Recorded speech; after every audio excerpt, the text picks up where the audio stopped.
Yeah, that's what I believe. See his sunshine is all around us, and there are beautiful clouds where you are. That's how I know that these worries will not last. I can see you've been crying and staying wide awake, asking yourself why the journey is so tough. They say tough times never last, only tough people do. So don't stop believing, I know it's gonna be better. Say la, la, la, la, la, la, la, la, ba-dum, ba-dum, boom, la, la, la, la, la, la, la, la, ba-dum. Can't be loved by everybody, it's impossible, you know. And trust me, it's okay, so let the toxic people go. Your peace within is more priceless than a pearl. You got to be happy, cause life's just way too short. Don't stress the little things, they will only waste your time. Just take it easy, easy like a nursery rhyme. And I'm singing, I know it's gonna be okay. So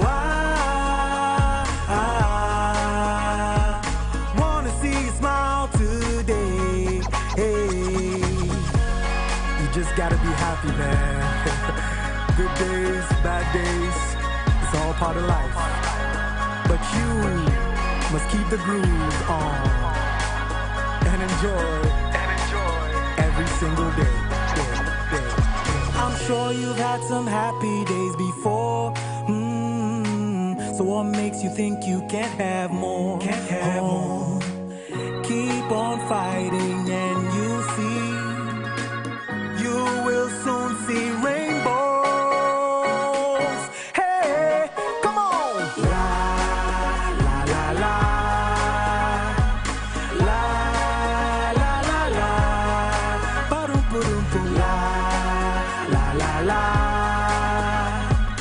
La, la, la, la. Ba-dum, ba-dum, boom. La, la, la, la.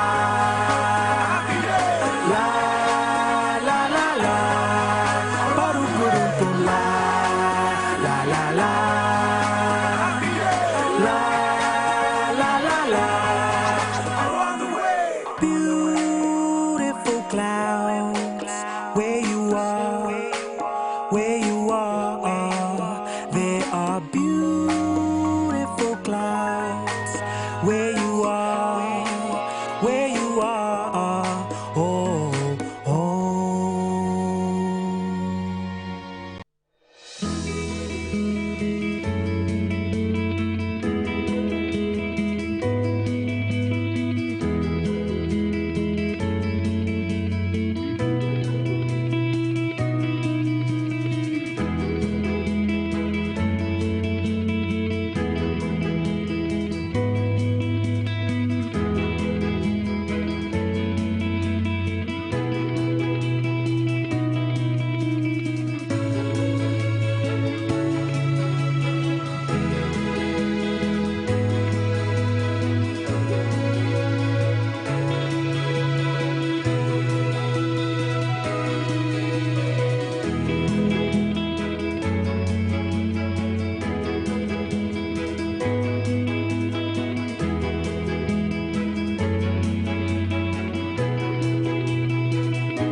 So you have to be able to enter this door.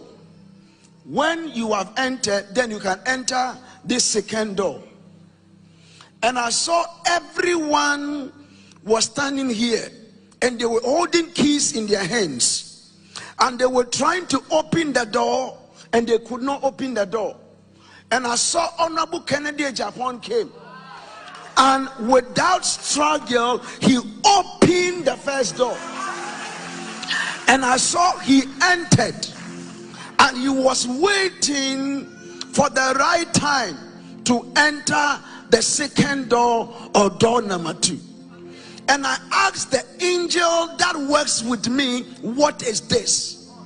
And the angel said, the 2 doors I have shown you are 2 elections. The first one is the door to elect the flag bearer of the New Patriotic Party, and the second door is the door to elect the president of Ghana. And as you saw Honorable Kennedy Agyapong opening the first door and entered, he has already won the flag bearership. He has already won. Now preparing to contest the 2028 election. So I came here to tell you again that I have seen a vision, and in this vision, before 31st of January 2026, Honorable has already won, and the delegate of NPP will vote massively for Honorable Kennedy Agyapong as their flag bearer. And this is what will happen. From tomorrow, the 8th, to the 28th of December, watch out and see what will happen. Because what they are waiting for on 31st has already been concluded. An Honorable's picture and his name is on the ballot paper for the 7th December 2028 election. I have spoken. I will be coming back to give you update for the remaining 4. So you have to be able to enter this door. Na matete sembi na yemesere obi se o sikapa sikangwa eye dan na pa grant ebu sika no na ye di tumi ne ko hye dan kwansa efi se empani mu no eni nyansa mu no enye sikangwa obi se na no oya pa okasaba saba madafoka mate sa asem no and this is a try madafoka na why a plate be say we dey ye elections no ye nko campaign ye bebo plate no madafoka hey madafoka United Nations na ne bukofu a obeka madafoka ewrade moa nyina papa bi aka mi sese a na ne mokoto chacha na ye de papa ekosi United Nations samu United Nations oh ewrade mmerem ne wiase ye ya na ade no samba biemu a obete mada Ghana for obete mada Ghana for obete ewrade nyakopo mampani na oka mada ana what say ba mu ya waka mada oh ewrade mesremo ya nto chacha na minimuse obehu ya mobo obebiye bi I just ignore them. Attaching, can I respond or no? Why I'm not going to respond to attaching? I say, even President Akufo-Addo Kura or the dinner term, Actually, or Heathrow Airport say he is not fit to be president. Heathrow Airport. And that time, Akufo-Addo won. Intina mwa say when ya kukudro na FAD Akufo-Addo here the minister Okoje. Yeah, but this time, first me kwaya and me first wakano. Ono I was shut them one. And the filthy words on no say me call World Bank. You and na in Simamaka. The filthy words he used to describe Akufo-Addo Chirame was London Heathrow Airport. And he said, "Ono kura wani free kuro bako. Otimi di dinner tam eye we amedi odidi matema I'm nobody. And I'm not going to respond. But onkai so or conscience onkai asemwa okachira mo Heathrow Airport. Madam, it's so nasty about Akufo-Addo. I've never said me buy and I'm about catching Akufo-Addo. He would never have made him a minister. But I didn't say anything. And I'm not responding to anybody. Whether I'm just staying focused. What do I say? I'm staying focused. Where the distraction? One person here, now we call KBB, now only message. In the Canada, Japan, on your presidential material, when you say, Sabre, I mean, Kasei, no respond. What was my exposed room? Almost inefficiencies because they were waiting for Canada, Japan. Almost meet them going and say, "Ebedi dimatem, emambu funam respond no more you know." And then they don't have a message. They are not telling Ghanaians what they can do or the delegates what they can do. And you know, my sister, I have a vision, I have a dream for Ghana. One of the things that people do not know that Ken is indeed and in fact a colleague of mine at Adisada College. Oh, you were in Adisada too? Oh, yes. And Ken was very good in economics. And I was very strong in literature. So, like two village boys who've come to a very strong school, we used to compare notes, and whilst I'll help him with literature, he also helped me with economics. So, we have a long-standing bond. One of the things that people do not know that Ken is indeed and in fact a colleague of mine at Adisada College. Oh, you were in Adisada too? Oh, yes. And Ken was very good in economics. And I was very strong in literature. So, like two village boys who've come to a very strong school, we used to compare notes, and whilst I'll help him with literature, he also helped me with economics. So, the pressure is getting... The pressure is getting... We make NDC look like they are angels. Do we remember Fonka games? Friends of Nana Akufo-Addo Ajimai Rollins, Fonka. And then the Mahama group. Do we remember what happened? To the extent that Emma, the founder's wife, got angry and she left the party. NDC problem does see you. Yeah, founder by that was a party. And Alan left in 2024, and all of a sudden we are pretending as if MPP are taking up some NDC, the founder. Akufo-Addo Ajimai Rollins was not only the founder's wife, she was integral in the foundation of the NDC. She left the party. She formed her own party. And yet NDC have one power. So why are we pretending? Say, you see, in every organization, you need like-minded people to win. And we need 1,000. That's a 10 because of the two. But we are 10, not 10 in the. So I am not a subscriber to a group where we say that if we have negative energy, no matter what the negative energy must say, it's not true. And it's also not true that when some of your members leave your party and form a party, you won't win elections. It's not true. The NDC, the year they won elections was the year they formed NDP out of it. With Zidane, Francis Esiam, and Co. We know all these things. Maybe the way I'm motivated for 2028, that's what I want all of us in this room to be motivated. Understanding that we are a human organization. We falter, we fail, we struggle, but we still have to rise up and fight. That is our job. We can't stay down forever. If they get the slightest of idea, say we are fighting, they will take advantage of our fights. And they will break us apart.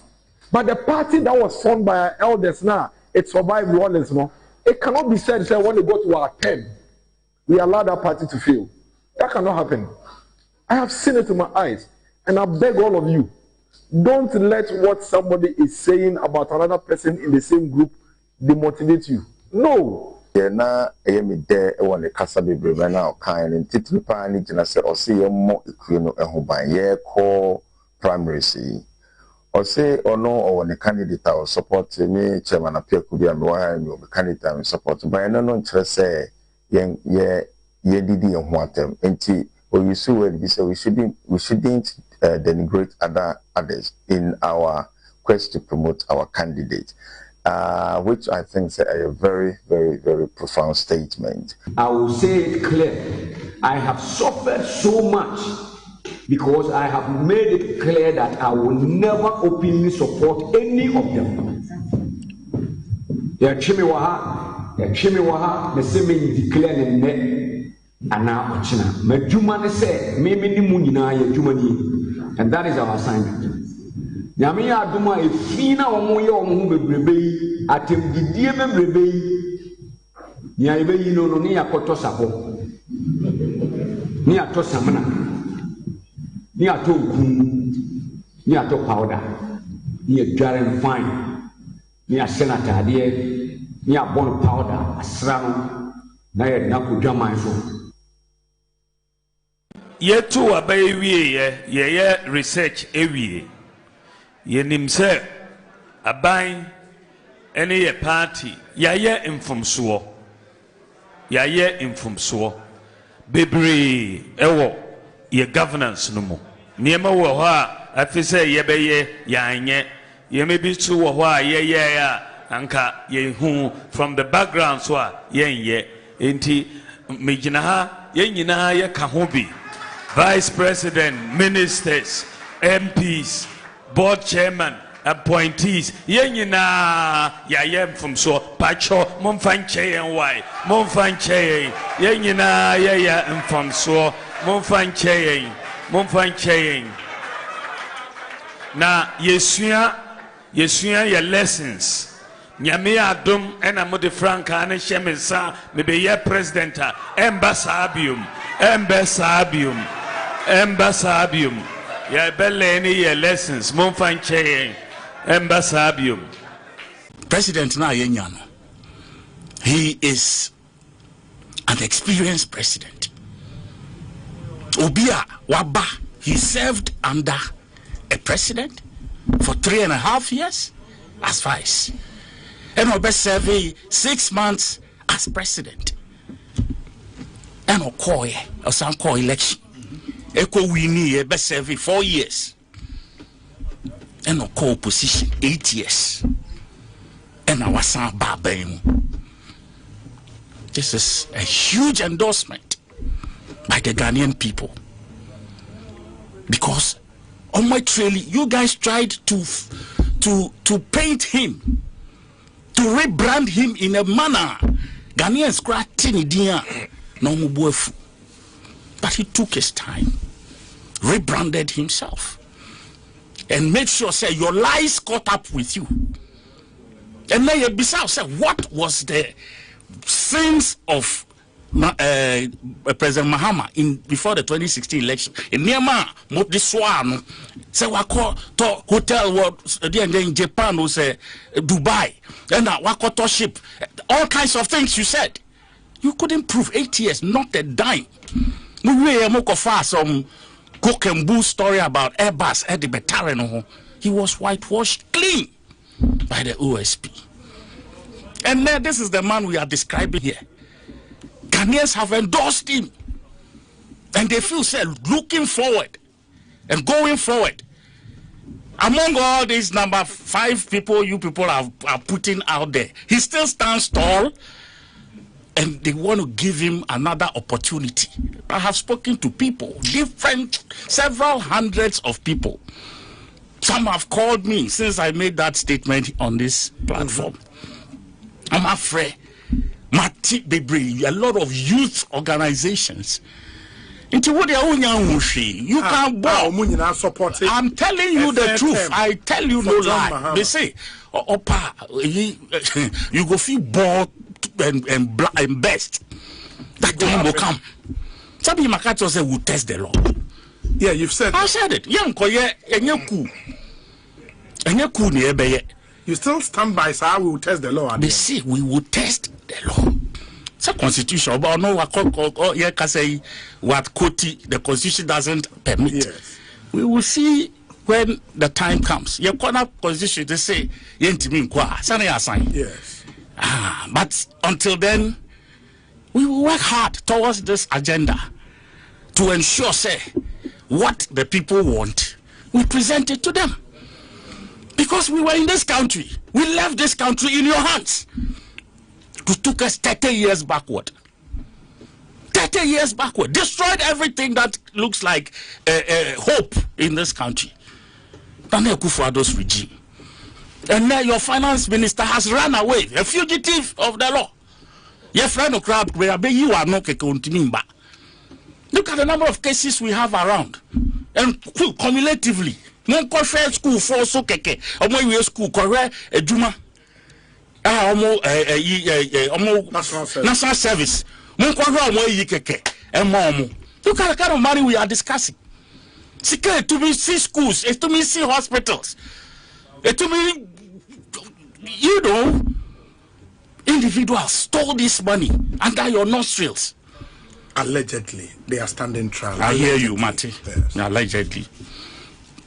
You know, the Ghanaian people, they can see hope.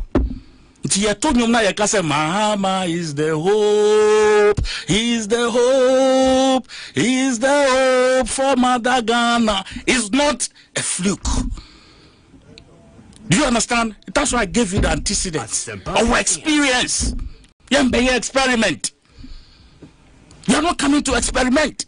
Because all the people who have shown up for that experiment, you know, we've seen their handiwork. Dr. Bawumia, we saw him. We saw everything he did. Now, so we didn't end this in some one call for. I know you was that one is not your business. Okay. Okay. But until Mahama tested Lord and I say Mahama who will fall on the others. Yes. No two ways about that. He is the hope for Ghana, Mother Ghana. Because the longevity will help us. It will help us establish most of the policies now. You see, the Lee Kuan Yews, they needed long-term planning. 4 years. Now they will take you backward. Once our video be young boys, to America, really. Okay, we saw that thing. Oje Baton, no design. When it came out in 2016 or 2017, now you did Diagro. We thought it was. Look, the MPP of Darocha, Sakiskek, Victor Owusu, Kofi Buzia, Professor Edubuahe, Alajete, J.A. Kufuor, those men of value, those men of integrity are not what we have today. I tell you without mincing words, the 5 people who are contesting, wanting to be flag bearers, are just Sankwas compared to those. I call them the Sankwas 5. If President Mahama should decide to contest, this is how the scale will be. All the Sankwas 5, Dr. Bawumia, Honorable Kennedy Japan, Dr. Brian Champong, Edichum, Honorable Kwabena, all 5 of them should not even go and choose one. It should be all 5 of them on one ballot paper against President Mahama. And this is how the scale will be. All of them there, and then Mahama here. You see? Yeah. Now, me the NDC, they are born here. I have cursed NDC. They are one of the young now for a big man of my born here. NDC, they are one the winning. And of course, and no make a siapa and never one so. And Yanko Poffa Neboa on Tonente or Tonebo. That erate about Tonebo. Ombe we say, Openafona, yeah, you soon a soul for a non honey. In politics, you must understand the following. 1, nobody has your interest. 2, everybody is chasing their interest. 3, dealing with politicians is like sleeping with tigers. You must always have your eyes wide open. 4, and this is one of my favorites. In any political equation, there's always someone being used. If you look around and you can't find that person, then it is you.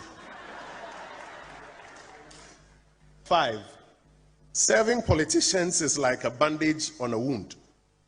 Once the wound is healed, your usefulness ends. 6, in politics, never will more than the bereaved. They will get the reward while you inherit their enemies. 7, in politics, in any event, if other interests conflict with your interests and you have to choose, always choose yours. In politics, you must understand the following. 1, nobody has your interest. 2, everybody is chasing their interest. 3, dealing with politicians is like sleeping with tigers. You must always have your eyes wide open. 4, and this is one of my favorites. In any political equation, there's always someone being used. If you look around and you can't find that person, then it is you. 5, serving politicians is like a bandage on a wound. Once the wound is healed, your usefulness ends. 6, in politics, never will more than the bereaved. They will get the reward while you inherit their enemies. 7, in politics, in any event, if other interests conflict with your interests and you have to choose, always choose yours. In politics, Yo, Nazo Tarunga. Sofon Sugar Bankasa, John Mahama, Yagora Kamalshimalumani, Koba Hakaba. Abindaya Sorani, Iyituba, Koba Hakaba.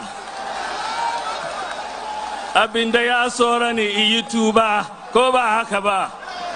Say Muduka Munyi Fatias, Mubasi, say Iyituba na, Bahakaba.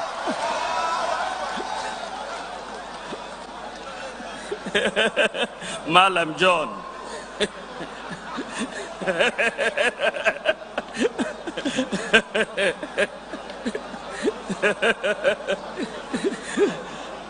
Atakbir!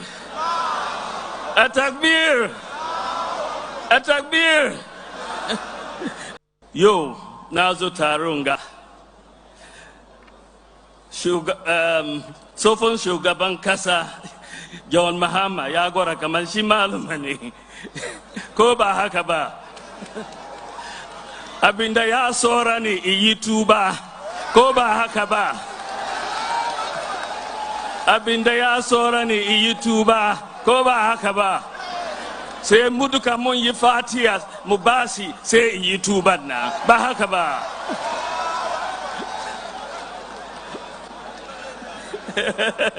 Malam John.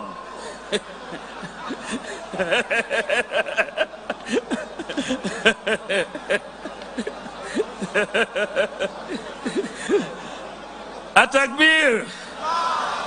Atakbir! Atakbir! Nko ni aka no yɛde yɛn hoɔden yɛn mogya yɛn kra yin nyinaa de bɔ ho ban Nana Akufo-Addo leading the vanguard, Dr. Bawumia nso tai n'akyi ne nyinaa nso yɛdi akyi yɛmia yɛbɔ so yɛagye yɛman no yɛkɔ so anso agye yɛman no nkɔ ni aka no yɛde yɛn hoɔden yɛn mogya yɛn kra yin nyinaa de bɔ ho ban Nana Akufo-Addo leading the vanguard, Dr. Bawumia nso tai n'akyi ne nyinaa nso yɛdi akyi yɛmia yɛbɔ so yɛagye yɛman no yɛkɔ so anso agye yɛman no nkɔ ni aka no yɛde yɛn hoɔden yɛn mogya yɛn kra Yini nyina de bon ho ban. Nana Akufo-Addo leading the vanguard, Dr. Bawumia tai n'echi, ne nyina nso ye di echi. Yemia ya boso. Ya je yeman no, ye koso anso age yeman ne nko. Ni aka no, ye de yan ho odin ye moja ye nkra. Yini nyina de bon ho ban. Nana Akufo-Addo leading the vanguard, Dr. Bawumia tai n'echi, ne nyina nso ye di echi.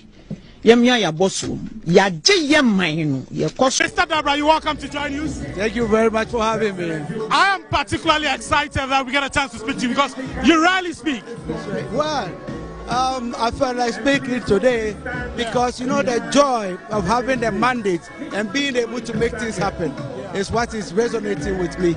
I'm so excited about President Mahama's new direction, and believe you me, campaigning is over, rhetorics are over, and we are going to deliver. When I say we are going to deliver, I mean what I'm saying. And that's what is making me so happy, because we are getting the opportunity, the people's mandate, to prove the point, to create the jobs, to bring up the industries, and to expand our agro-processing. That is the new key. I can bet on it. You are former chief of staff, and John Mahama has promised that the number of ministers and deputy ministers will not exceed 60. Is that possible? It's highly possible. I tell you what, even the United States, they are not beyond 19. What needs to happen are people who will make things happen. It's not necessarily about the title, it's not necessarily about the post. Of course, it's prestigious, but what he intends doing is to deliver. This government is going to be run like a task force where we set the tax and get a goal, target, and achieve it. And believe you me, with a limited number of seats, we will definitely follow it and make it work. You'll be so impressed. You'll be impressed. Thank you. Mr. Dabra, you're welcome to Joy News. Thank you very much for having me. I am particularly excited that we get a chance to speak to you because you rarely speak. Well, I felt like speaking today because you know the joy of having the mandate and being able to make things happen is what is resonating with me. I'm so excited about President Mahama's new direction, and believe you me, campaigning is over, rhetorics are over, and we are going to deliver. When I say we are going to deliver, I mean what I'm saying. And that's what is making me so happy, because we are getting the opportunity, the people's mandate, to prove the point, to create the jobs, to bring. No, yeah, we say. Ubeso TV and now Ubeso WhatsApp nuko ubate everyday na me yawu John Mahama everyday buanipa na wa buanipa John Mahama I need us to need everyday nipa we need us wo everyday Uzo TV na say kwasia sam kwasia nyum a chese bua kuma tete akuma chese me yesa me TV biem awo me wiase a me bae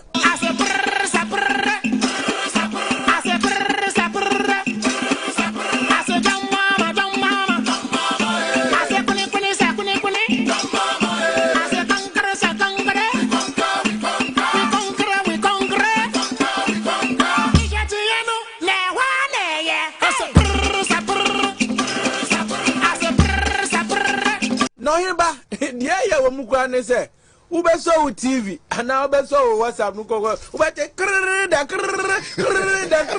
everyday na me yawu John Mahama everyday buanipa na wa buanipa John Mahama I need us to need everyday nipa we need us wo everyday Uzo TV na say Government is broke. The people are spending billions to go inside the government that is broke. Have you ever seen a minister who resigned because government is broke before? Government has no money. Have you ever seen a governor who said, ladies and gentlemen, when I was elected, I thought the government had money. Now I discover government has no money, I resign. Have you ever seen it? Government has no money, but they are bringing money out at election time. Where is that money coming from? So they are lying. What is happening is that there are two types of wicked people in government. Type 1, they eat current money. Any money they find in government, they will eat it. They are wicked about that one. There is type 2. Type 2, they eat current money and future money. They will say, my term will end next year. When I leave, how will I eat money? Let me borrow money now and borrow money of the future and eat it now.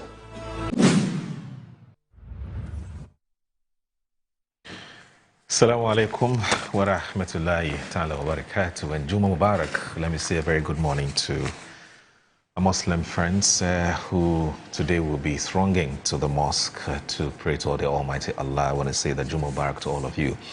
But let me also say good morning to you once again and welcome you to the show. This is Good Morning Ghana on Metro Television. The show is also live on 94.1 FM. That's on your radio dial. So please tell a friend to tell a friend to tell a friend. I want to say a big thanks to the Almighty God for making it possible for us to return here to join the nation's conversation on the big issues that are making the rounds in our dear country, Ghana. Indeed, it is a rare privilege, and we're grateful to the Almighty Allah. Alhamdulillah, alhamdulillah, alhamdulillah. So I'll go straight ahead and look at the newspapers and what they're reporting this morning, and I'll start with the Daily Graphic. Daily Graphic this morning says Auditor General invokes powers. Former NSA bosses to refund 2.4 billion cedis. That's on the front page of today's Daily Graphic. This was Noguchi makes HIV therapy breakthrough. Oh, that's a big, scientific development. President Mahama moves to protect OSP. Thus, pensioners must self-validate annually to guarantee pay, according to SNIT. The Ghanaian Times, withdraw OSP a repeal bill, President orders, and as Ministry of Food and Agriculture launches Prosper project to support farmers. Thus, Parliament passes Okada bill. GRA intensifies crackdown on tax defaulters in Accra. First Lady meets Ministers' Wives Association of Assemblies of God. Daily Guide, SML scandal, Ken, aid, Damwa absent, 5 gets 250 million cedis bail. Parliament passes Okada bill. The Squander election rerun, EC decision premature. Baumia, NSA ghost names, SCB's bail now 120 million cedis. Stop anti-OSP bail, Mahama. The new weekend crusading guide, Clash of the Titans, Shremsai versus Shremsai. Deputy AG's firm takes over fight to scrap office of the special prosecutor. And there's a telecell to train 100,000 coders under government 1 million tech initiative. Majority leader hints at possible third term bid for Mahama if proposed by NDC. When I listened to that interview, I don't think that's what Mahama Yariga said, unless, of course, we're listening to 2 different interviews. So weekend crusading, I don't know. But anyway, Dr. Patrick is seen honored over his STEM education agenda. The Republic versus Ken, Nanaya Alforiata, and 7 others called to grant OSP's application to serve summons on Kenneth and Nanaya Alforiata, Ernest Akori. And there's also back off a bill to repeal OSP Act. President Mahama directs majority leader, and the Central Regional House of Chiefs drags feet over Senya chieftaincy dispute. The Inside, Tor bounces back after 8 years of debt crisis in Asia under Akufo-Addo. Africa's demand for reparations is the legal outcome of recognized crime, Kwesi Pratt. Asian investment trip set as Michael Mahama. Chief Morgan-led delegation embarks on landmark Asian investment odyssey. And as Ghana Medical Trust Fund seeks corporate Ghana partnership to retool hospitals across the country. Media practitioners ought to sharpen skills in energy reporting for benefit of Ghanaian public, Craig Affle. Dr. Patrick Essien honored over his revolutionary STEM education agenda in Ghana. Ni Kwe or Trikwang family accuses Kasa Estate of destroying farmlands. And Okada legalized as Parliament passes Road Traffic Amendment Bill 2025. The Daily Statesman, Majority Leader directed to withdraw anti-OSP bill. Dialysis access expands as Asase Foundation reaches 11 hospitals nationwide. Ayariga speaks on third term for Mahama, says he may be compelled to pursue it if NDC proposes it.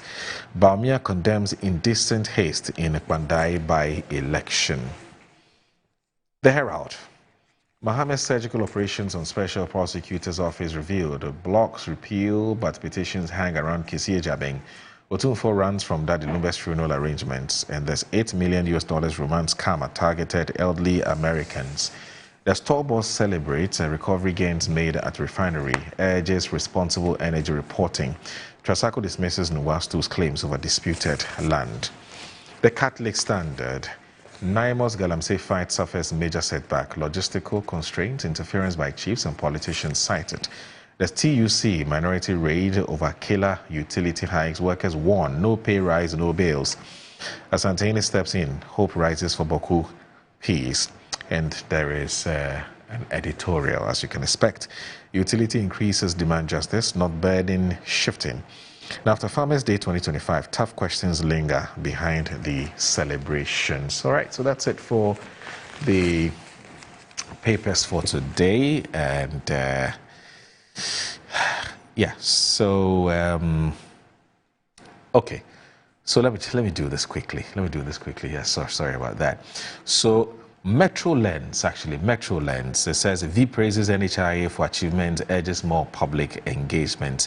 I will pursue Mohammed's third term if NDC directs me, majority leader.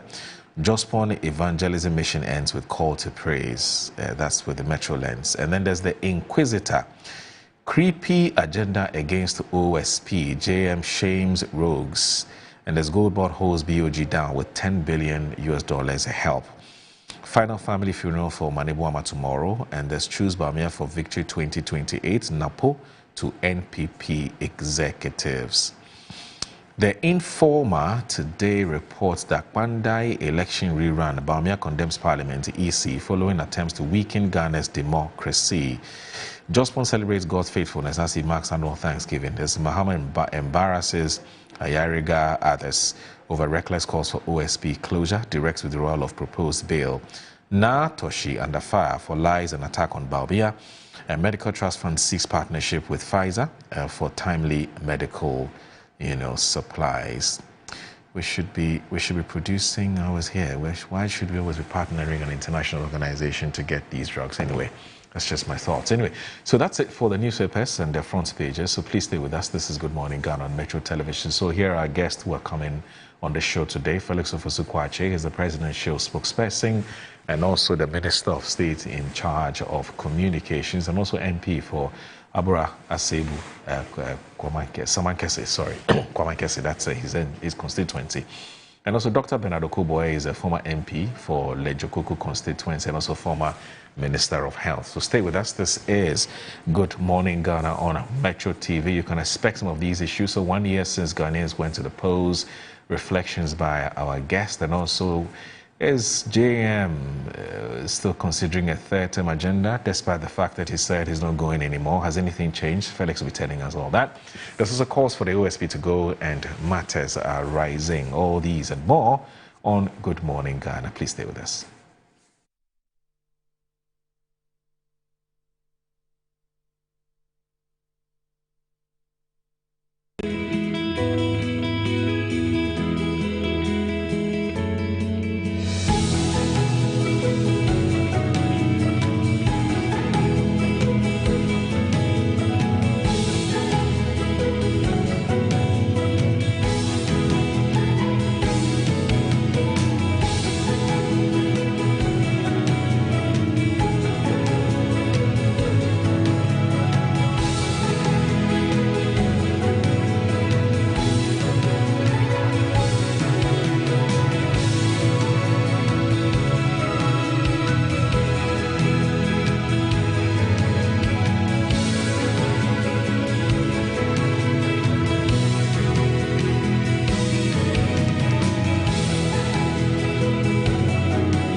Sometimes the unexpected happens and the hero falls down in his own story. But he needs not stay down for long. Cosmopolitan Health Insurance is your trusted health partner. Whether an individual building a business, with Cosmopolitan Health Insurance, your medical care is our concern. For the best health insurance solutions for corporate institutions, groups and associations, families and individuals, choose Cosmopolitan Health Insurance from our over 700 accredited health service providers nationwide. Call us on 0302 540 668 or 0501 678 547 for all your health insurance solutions. Cosmopolitan Health Insurance, your medical care is our concern. I'm a brand manager. Of course, I accept only quality and affordable printed souvenirs for my promotional campaigns. I'm the head of academic affairs of a very important institution in Ghana. Of course, we only deal with quality, reliable printing companies for our institution's printing materials. I'm talking about Appointed Time Printing. Appointed Time Printings. We take pride in our extensive print scope that transform your ideas into captivating visual masterpieces. We delve into the core objectives and vision of each print project. Precision printing is at the heart of our printing process as we meet your tight deadlines. Our rigorous inspection, color verification, and overall printing excellence are assured. 20 years of printing excellence. It's always a pleasure working with you to create a vibrant, dazzling printing experience that gives you a masterpiece. Appointed Time Printing, your world of quality and affordable printing.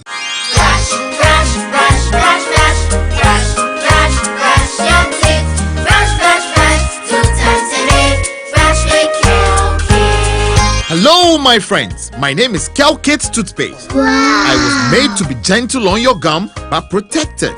I will protect your teeth from cavity, make your teeth whiter, stronger, keep your mouth fresh all day. And best of all, I'm strawberry flavored. So put on a smile and try me. That's amazing. Just try me. That's my job. If you say so, jump on my brush. Makes your teeth stronger, chicky whiter, chicky stronger. Yay! You did it! I'm glad you like your new toothpaste. Don't forget to brush both day and night. Calkits. Happy smile.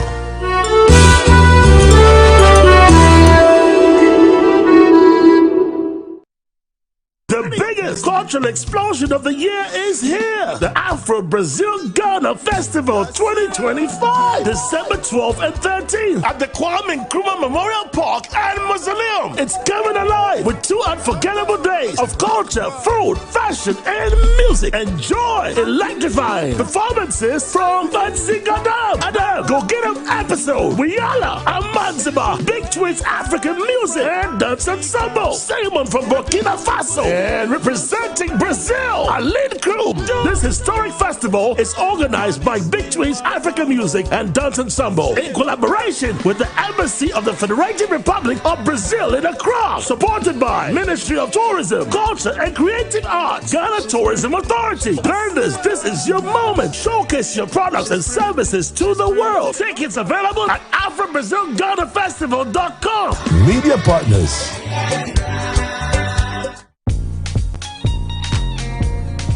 Hello? Hello, Auntie Abena. You won't believe what just happened. Grandma received her 4 TV.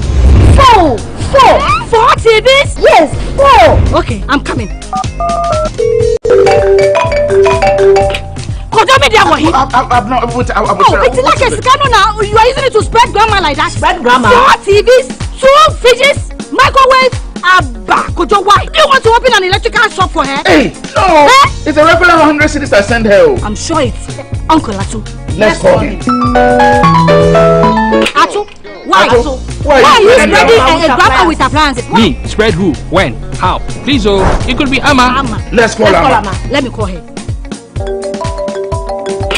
Hello? Amma, why? What are you saying? Appliances for grandma, no. Why? Hey, it's not me, oh. Assembly, critical. Let's call grandma. Let's call grandma. Hello? Hey, Grandma. So who is buying all those stuff for you? Call me Granny Cash.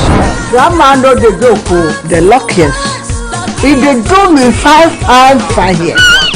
When I buy ticket 100 cedis, I pay them small or big. I automatically get my free gift. Hey, sir!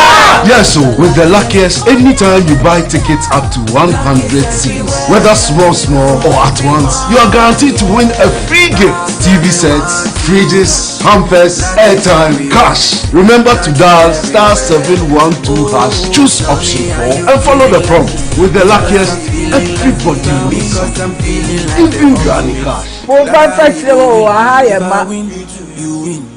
Are you a public sector worker dreaming of owning your own home but worried about the upfront cost? At Rehoboth Havens, we've made home ownership not only possible but simple, affordable and convenient. For the first time, you can own your own home with no physical deposit required. Through our partnership with reputable Ghanaian banks, your Provident Fund becomes your deposit, making the process smooth and stress-free. After that, you simply pay the balance through an affordable mortgage with monthly installments designed to fit your income. With mortgage rates as low as 15% and a repayment period of up to 20 years, securing your future home has never been easier. And the best part, every Ghanaian worker deserves a decent home. Own your 2-bedroom home today, starting from just 675,000 Ghana cedis, or upgrade to our executive 3 and 4 bedrooms, all on Sweet Homes, even for more space, comfort, and luxury. Rehoboth Havens is located in the serene hills of Ayimensa Damfa, offering breathtaking views of the Pediasi Ebri Mountains. Here, you are not just buying a house, you are joining a secure gated community designed for peace, privacy, and comfortable family living. Say goodbye to land litigation,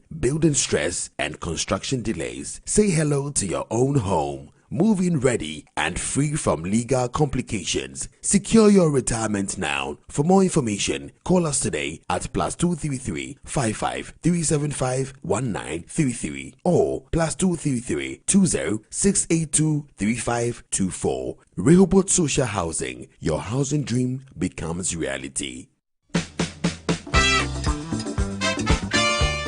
So Timbuktu, Ghana Mali. So my guru, you know what you show.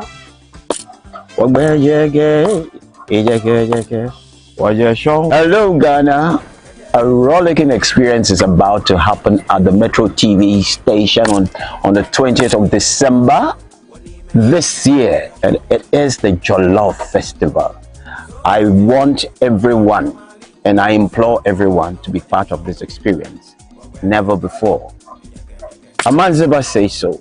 And I will be here to rep. Thank you, Ghana. Bless.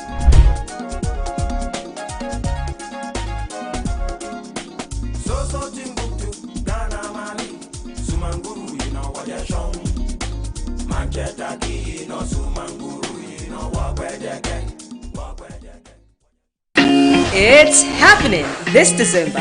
It's the biggest, the largest, the Boshills Jollof Party Festival. It is the Metro Jollof Festival happening on Saturday, 20th December 2025 at the forecourt of Metro TV. It is an all-day event with opportunity for exhibitors to sell this bronya. Come join us. Let's cook jollof. Buy and sell on Saturday, 20th of December 2025. To exhibit, call 0243 272 753 or 055 282 0211.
You're live on Good Morning Ghana on Metro Television. The show is also live on 94.1 FM. My name is Audu Moro, and my guests are already seated. In fact, one of them is seated. He's somebody who is he's no stranger to the platform at all. He's been here for many years, and he's one of the admired, very well respected young politician in this country, and he hasn't disappointed at all. At some point, he was the board chair of the Kolibu Teaching Hospital, and then at some point, he became the National Health Insurance Authority's boss, that's the chief executive officer, and then at some point, he became the health minister here of the Republic of Ghana. And also, at some point, he was the MP for the good people of Lejo Kuku, and as an MP, of course, one term. And he's a medical doctor, and he's also an author, but he's also a family man. So those of you who have any funny ideas, that's just on the lighter side. Anyway, he's a family man, and he's a proud Presecan as well. So I'm talking about the man, Dr. Bernard Oko Boy, who is one of our guests today on Good Morning Ghana on Metro Television. Good morning, Doc. Good morning. How are you? It's grace. You know, when you are in opposition, it's grace that keeps you. Okay. When you are in power, usually you have grace plus some level of incumbents. Okay. But it's totally grace now. Mm-hmm. Yeah. And grace minus pressure.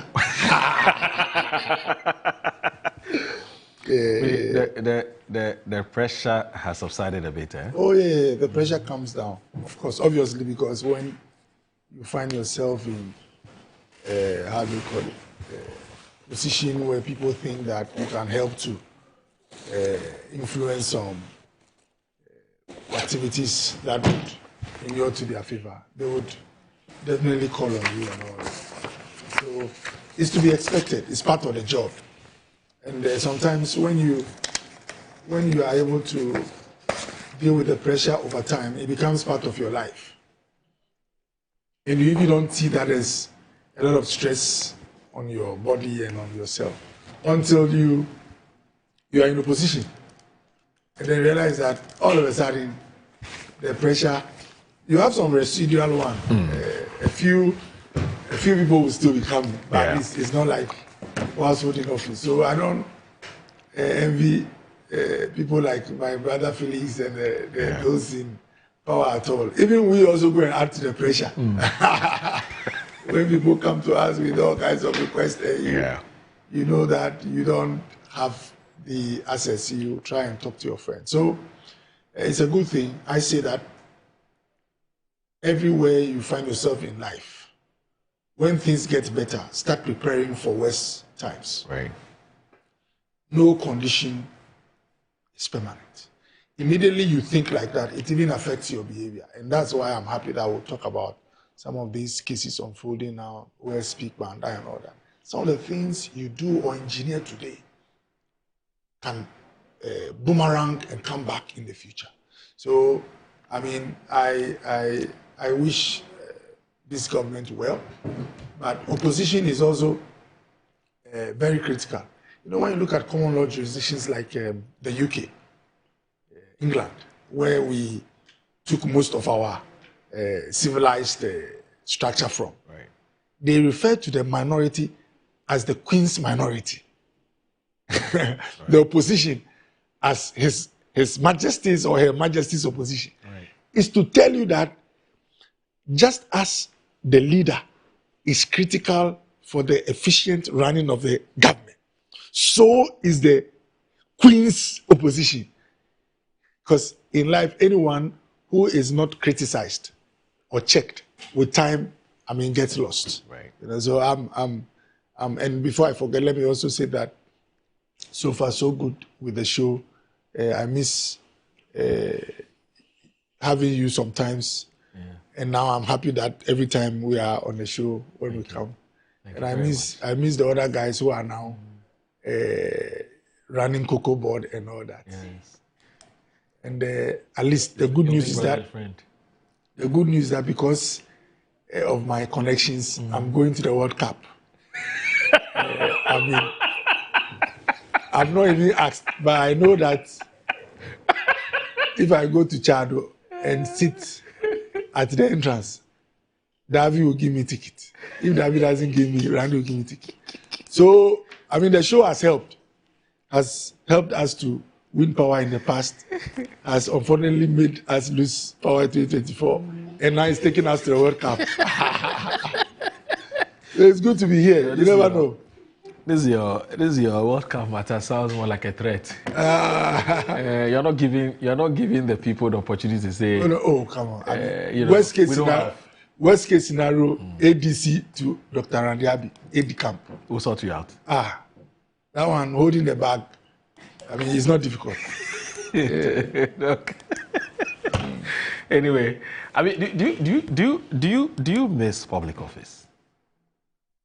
Well, I think I've always said that. Okay. First of all, let me say a very good morning to all your viewers and to your loyal listeners and all that. My mentor and professor, when I was in medical school, Professor Chiri Agbanyaga, is a very loyal viewer of your show. Okay. I'm sure if he leaves early, he records the show. Oh, okay. And then he will call me in the evening and go like, hey, you said this, check yourself, do this. Most of the time I listen to him, but sometimes he's biased. Okay. I will not mention the side that he's biased to us. So good morning to all your viewers. But have you told him that he's biased? Oh, yeah, I tell him that I don't see him well. Okay.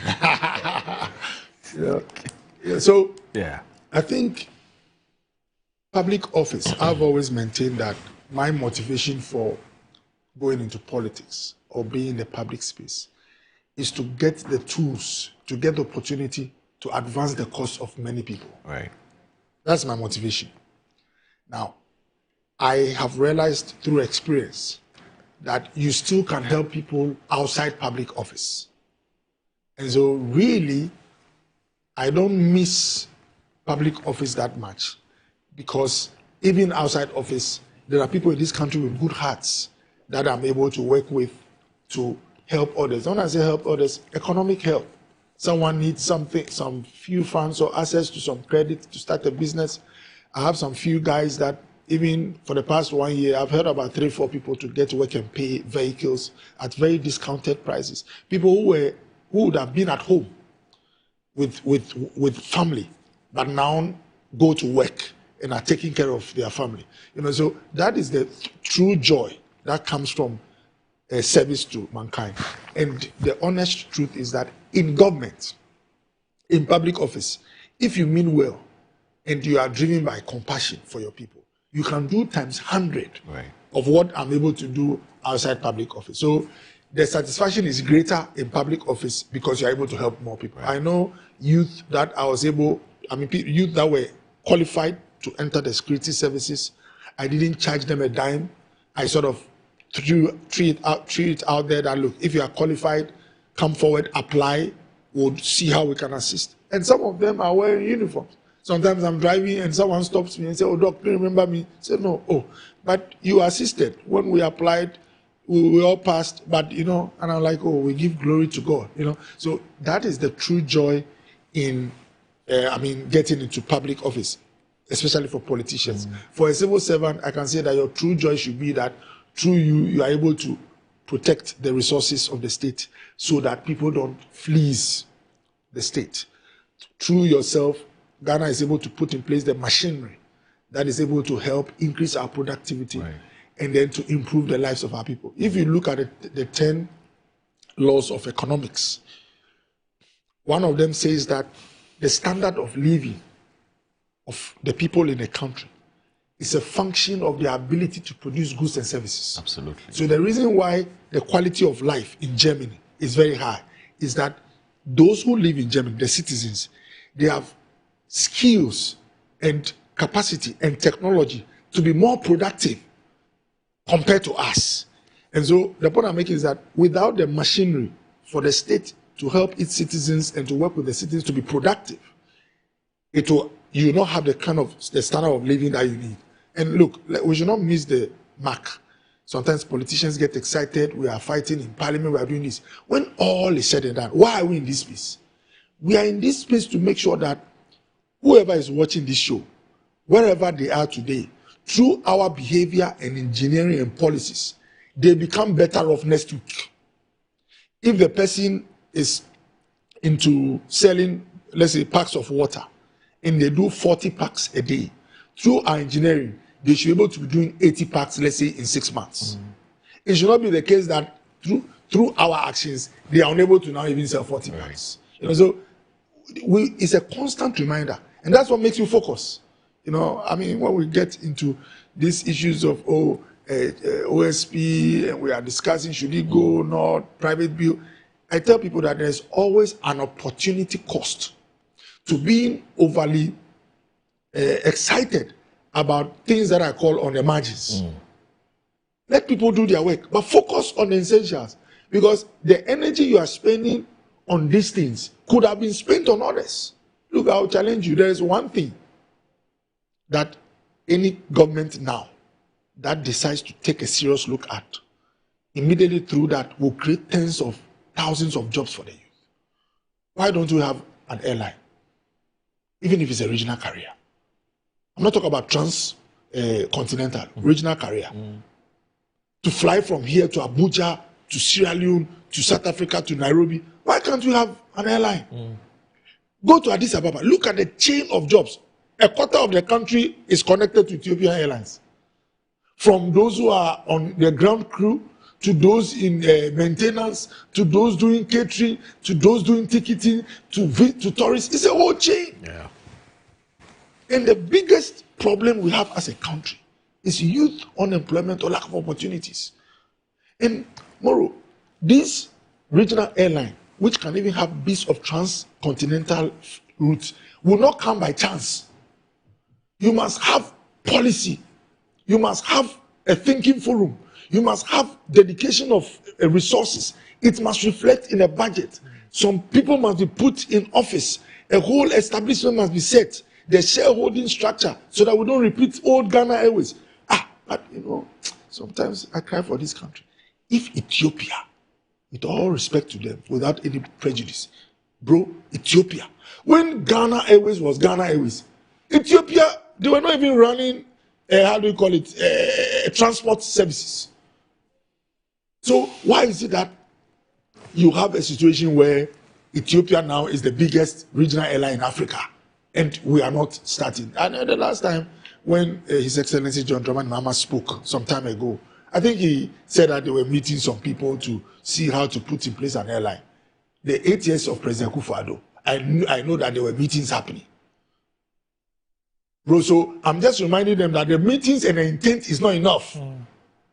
We have to bulldoze our way. You know, when apparently someone told me that the Akufo-Addo's first cabinet, when he said we're going to do free SHS, some cabinet ministers were trying to suggest that, oh, you know, we are now going to watch how the coffers looks like. Is it possible to possibly start this the next year and all that? Back and forth. And they got to a time, the president said, look, if you don't have anything to say on how to make this possible, it's good you shut up. Either you are telling us how we can, the road will not be easy, but how do we work out the road? Either that, or you shut up. You don't come in and say that, can we wait? Because waiting the following year, you can still find an excuse and say, wait 1 more year. I'm not sure we would have gotten here. Yeah. So, but the point I'm making is that you need to have leaders who go like, look, in 1 week, I want to have the blueprint. I'm not taking and say, when we went here, oh, stop all that. And let's move on. And when someone, if anyone tells you we don't have the resources, it's not true. If we can spend $160 million on about 5 or 6 equipment, I call equipments, machines. Why can't you? What shows that we can't have the money to purchase about Our is not a state to Africa World. But if Our has been running regional airlines, is Our bigger than us? The only thing is that the theory and the practice has shown that when a state runs an enterprise, the enterprise risks going, defunct or bankrupt. You know why? Because sometimes there are political interferences. Yeah. So how do countries help to create jobs or enterprises which are very necessary? You go into shareholding. Don't be the majority shareholder. Hold 45% stake. Go to some of the airlines. I don't want to start giving details. There are airlines you can bring it. They will be 55.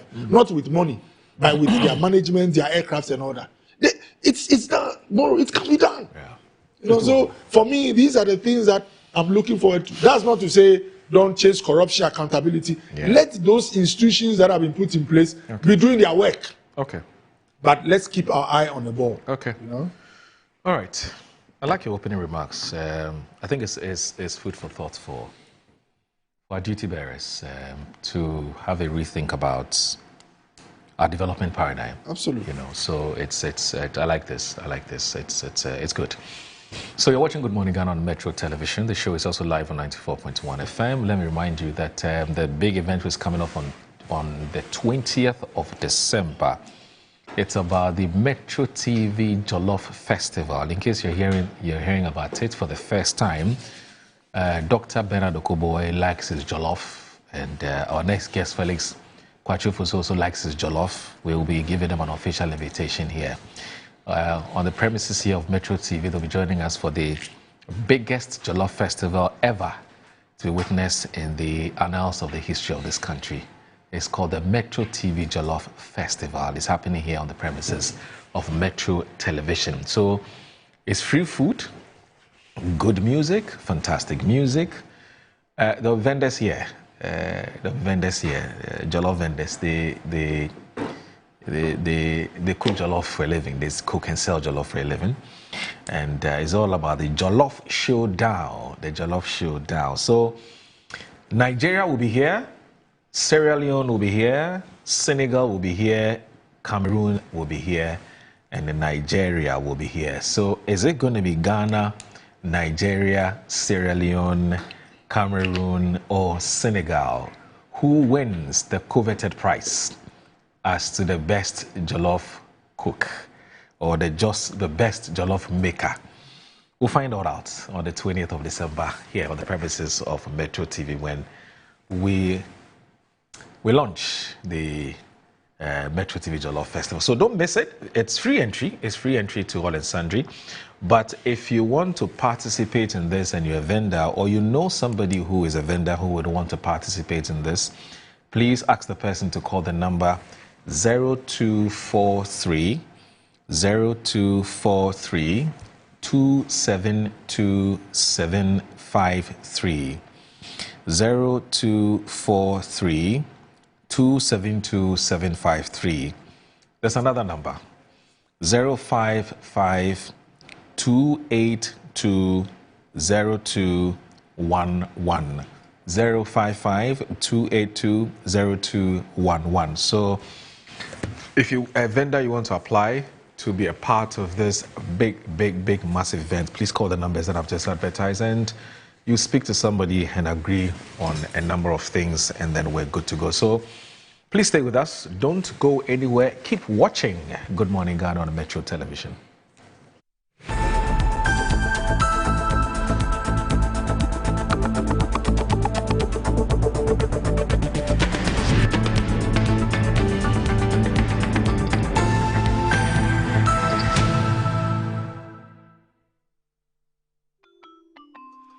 Start your Kids Day the right way, filled with confidence to take on any challenge. Pepsodent Kids contains the right amount of fluoride and sugar acid protection to care for their developing gums and teeth.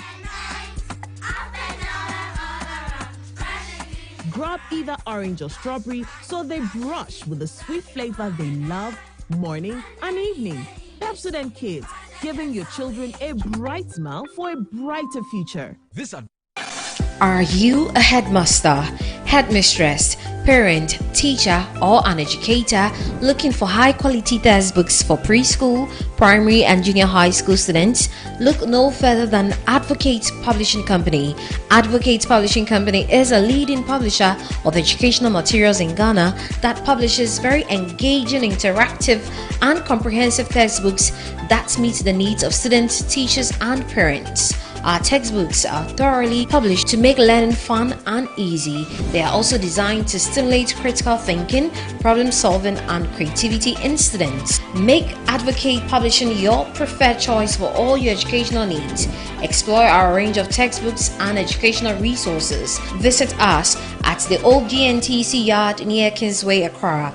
You can contact us on 0503 786 776 or 02408 06354. Also 0531 600 360, and connect with us on Instagram, X, and Facebook at Advo Publishing.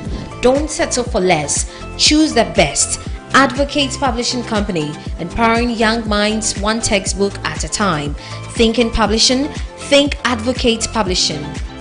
The biggest cultural explosion of the year is here. The Afro-Brazil Ghana Festival 2025. December 12th and 13th at the Kwame Nkrumah Memorial Park and Mausoleum. It's coming alive with 2 unforgettable days of culture, food, fashion, and music. Enjoy electrifying performances from Fancy Gadam, Adam, Go Get 'Em Episode, Wiyala, Amanziba, Big Twins African Music, and Dance Ensemble. Simon from Burkina Faso. And representing Brazil, a lead crew. This historic festival is organized by Big Twins African Music and Dance Ensemble in collaboration with the Embassy of the Federated Republic of Brazil in Accra, supported by Ministry of Tourism, Culture and Creative Arts, Ghana Tourism Authority. Learners, this is your moment. Showcase your products and services to the world. Tickets available at AfroBrazilGhanaFestival.com. Media partners. Wabedum Tamasun. Hey, J. Watch it, na learning. Missy, watch and learn. Makwaya Mabesisia. A bozig. I can say no yakonati and the more drink woman.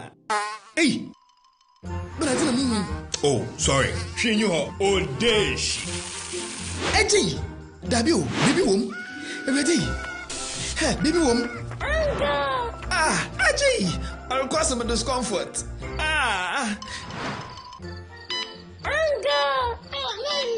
Sorry, well, uncle, where would I die? Why your funeral? Say a Pesori insecticide GB at a user.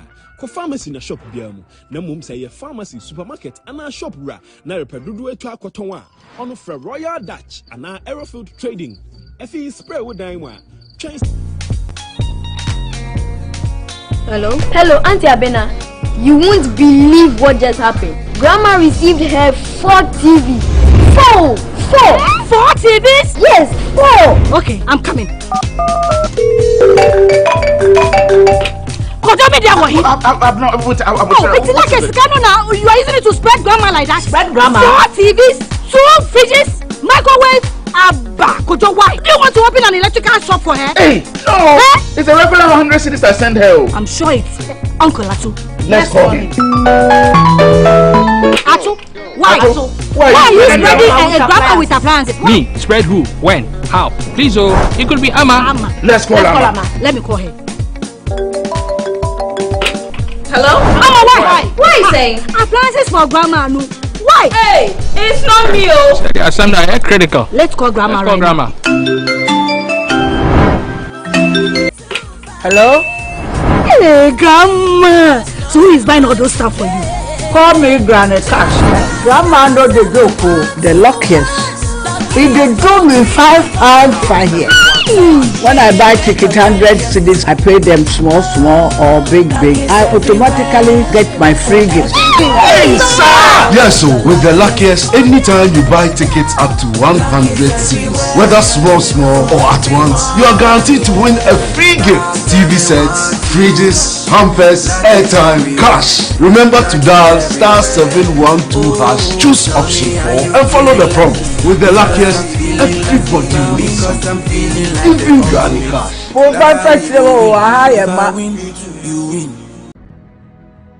In a world where security is paramount, peace of mind should be a necessity and not a luxury.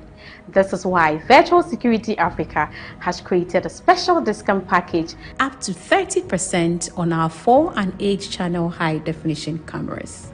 We are more affordable now than ever. With as low as 4,130 Ghana cedis, you can get 4 high-definition cameras, 3 terabyte hard drive, cables, and a digital video recorder.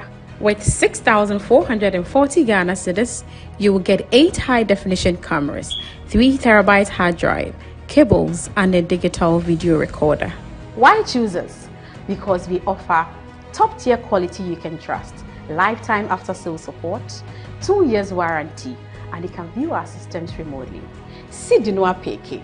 Spend less, secure more. Call us on 055-874-0764 and 050-331-4068. Virtual Security Africa. We will beat the advertised price of any security product of comparable quality.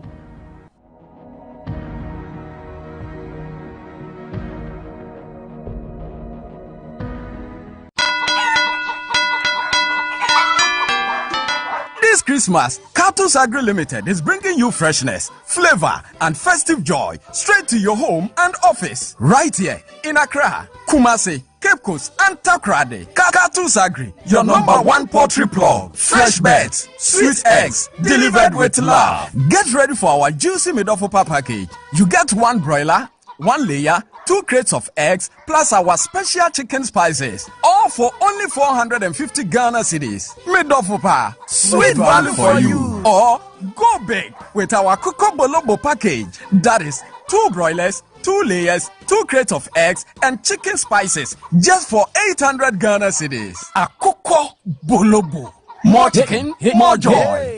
And for families and corporate bodies ready to feast, try our Odon Soda package. 3 broilers, 3 layers, 3 crates of eggs, plus spices for only 1,200 Ghana cedis. Order now, enjoy more. And the best part is, corporate orders come with free delivery. Terms and conditions apply. Call us now.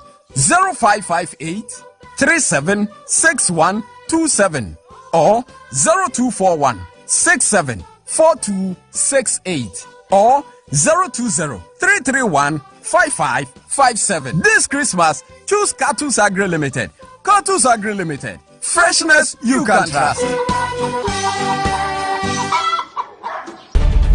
Hello.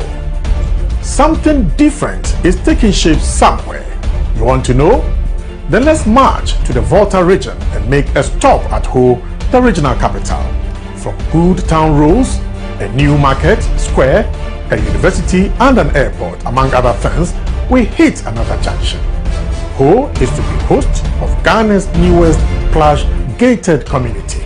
To be called the Oxygen City, the project is to be executed by the TDC Ghana Limited under the auspices of the Ministry of Water Resources, Works and Housing. We are in exciting times. The reset agenda is on, isn't it? Make a date with us at 10 a.m. on December 17, 2025 at Ho, where President John Dramani Mahama launches the Oxygen City. Yes, it is something new from the doer. The biggest cultural explosion of the year is here. The Afro-Brazil-Ghana Festival 2025. December 12th and 13th at the Kwame Nkrumah Memorial Park and Mausoleum. It's coming alive with 2 unforgettable days of culture, food, fashion, and music. Enjoy electrifying performances from Bansi Gadam, Adam, Go Get 'Em Episode, Wiyala, Amanziba, Big Twins African Music, and Dance Ensemble. Simon from Burkina Faso. And representing Brazil, a lead crew. This historic festival is organized by Big Twins African Music and Dance Ensemble in collaboration with the Embassy of the Federated Republic of Brazil in Accra, supported by Ministry of Tourism, Culture and Creative Arts, Ghana Tourism Authority. Learners, this is your moment. Showcase your products and services to the world. Tickets available at AfroBrazilGhanaFestival.com. Media partners. It's happening this December. It's the biggest, the largest, the Boshills Jollof Party Festival. It is the Metro Jollof Festival happening on Saturday, 20th December 2025 at the forecourt of Metro TV. It is an all-day event with opportunity for exhibitors to sell this bronya. Come join us. Let's cook jollof. buy and sell on Saturday, 20th of December 2025. To exhibit, call 0243 272 753 or 055 282 0211.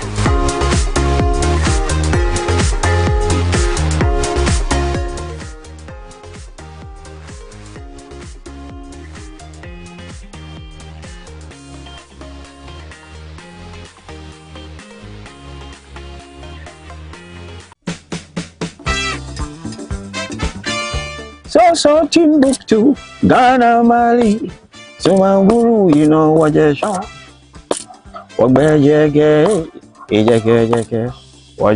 Hello, Ghana. A rollicking experience is about to happen at the Metro TV station on the 20th of December this year, and it is the Jollof Festival. I want everyone, and I implore everyone to be part of this experience. Never before. Amanziba says so, and I will be here to rep. Thank you, Ghana. Bless.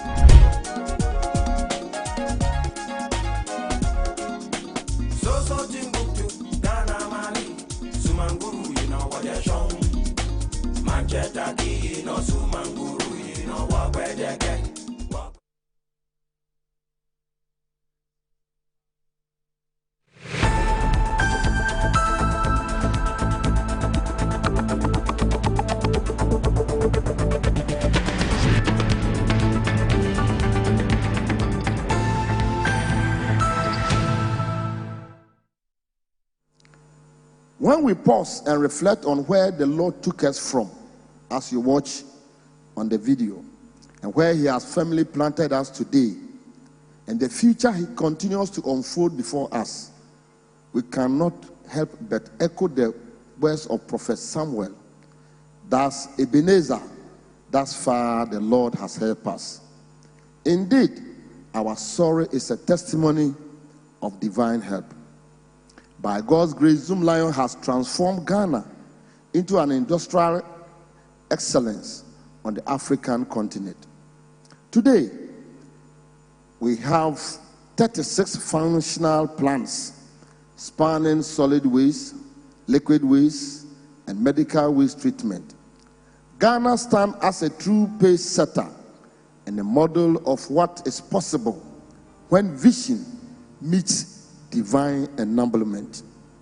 To the admiration of several international observers, including officials from the United Nations, we are deeply grateful for how far God has carried us from our humble beginnings at the Jospon Printing Press in the year 1995 to the birth of Zoomlion in 2006, and to our remarkable expansion across more than 25 African countries, including Kenya,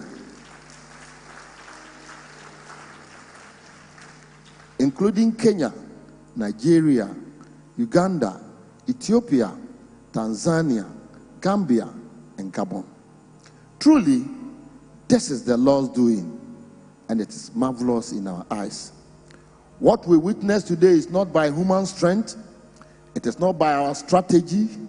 It is not about how smarter we are, but the manifestation of divine covenant, revelation, and mystery. Since its inception, Jospon has been always organizing a Thanksgiving. It is indeed a way of life. What started in 1995 as a humble act of gratitude at the Jospon Printing Press in Jamestown has grown into a powerful spiritual culture that defines us, unites us, and continue to shape our journey. Today, that same spirit of thanksgiving has gathered all of us here, once again across several centers in the nation, to celebrate the goodness and the faithfulness of God.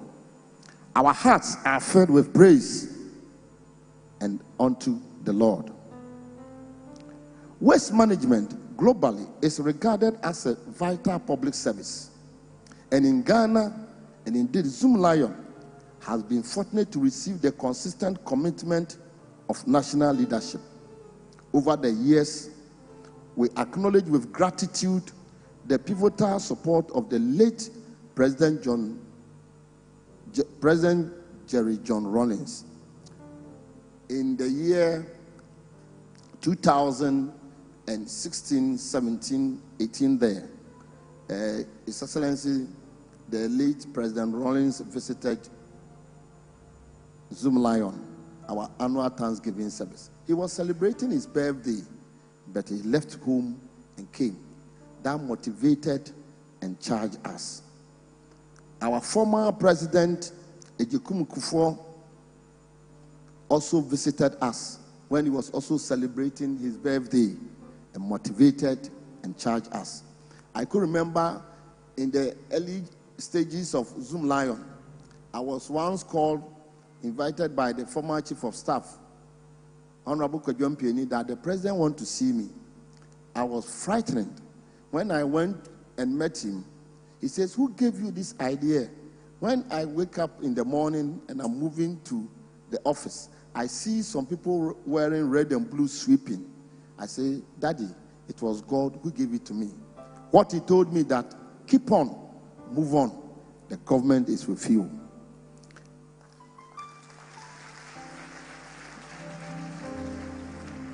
I humbly also want to acknowledge and thank our late President John Evans Atta Mills. When in the 2009 government changed from MPP to NDC, His Excellency late Atta Mills visited Plant Pool. Then I've gone to the castle to thank him. And he said that when I was coming, people told me that the place was J.A. Kufuor's own, because we named Plant Pool J.A. Plant Pool. And they told me not to come. But me, my mother me say ubi ejuma. I will kodo na yewa ejuma. The day I'll come after you is when you have faulted the law of this republic. But kodo na yewa ejuma nyamin kaon. It motivates me and charges me. His Excellency Nana Addo Dankwa Akufo-Addo, I humbly want to thank him and appreciate him.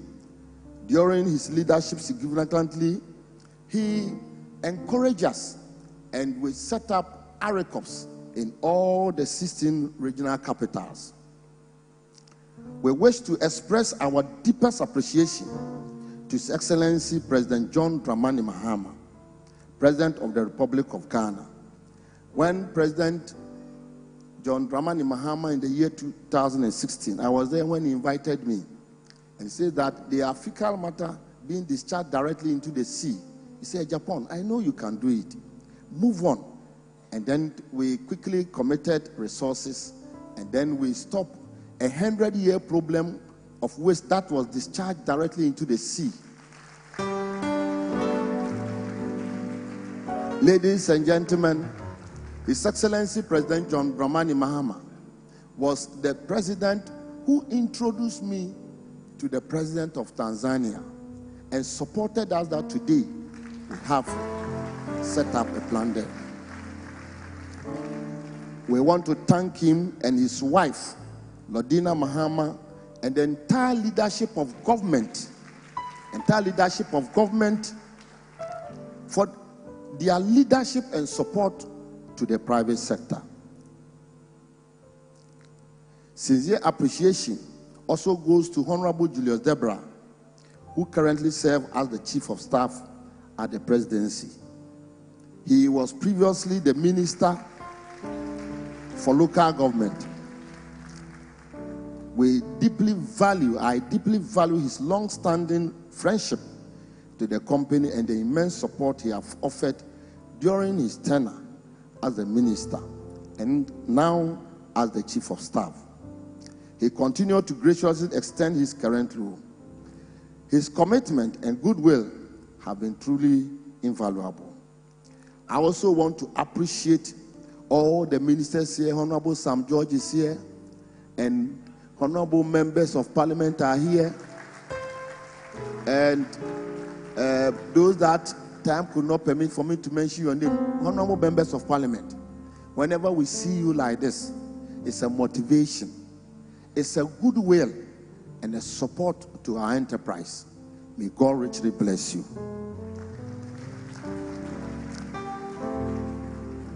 I humbly want to thank my brother and an elder of the Church of Pentecost, Honorable Ahmed Ibrahim, for his continuous prayer, support, and kindness shown to this company. To all our stakeholders, our partners, and all of you who have gathered here this morning, and those online listening to my voice, I say God richly bless you. Your prayers and your support has brought this company this far. Honorable ministers, members of parliament, honorable MMDC, past and present, thank you for honoring our invitation and your presence with us here. Your leadership creates the environment that enables our work to flourish. But beyond policy and partnership, your presence here today is a reminder that nation building is a shared calling. We appreciate you deeply.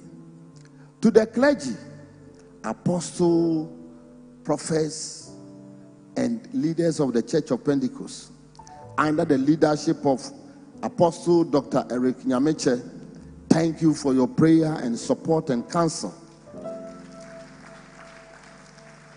I also want to thank the immediate past chairman, Apostle retired Professor Opuku Onyina, for helping us to set up the chaplaincy unit with our first chaplain, Reverend Bright Ade.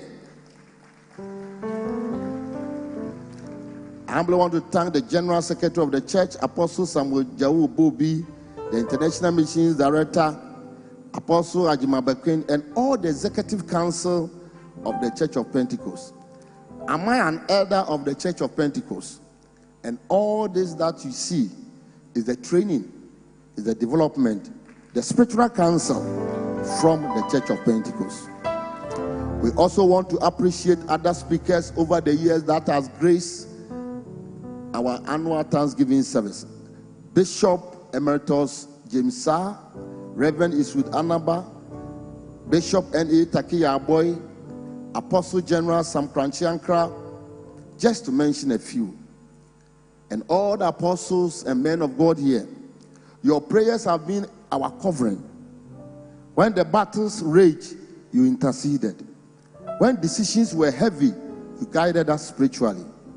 When we were weak, you encouraged us and you strengthened us. We want to thank you very much. To our teams, traditional leaders, Nime, Name, Woleme, Nana, we want to thank you very much. Ofane yeshibami, one danyashi. Ile boni ma wiye ma danyashi. Yeke wan hishi afi pi, afi dagbe, ke wo chenye, ke kenye ba fita wo hi. Ke wo ba anyashia, boni nye hi owo, boni nye mu owo mi. No hani company e hye Nana Jankwasi, ya dawasi bebre. Nyame nhyira wo. Oti hai e hye nkran.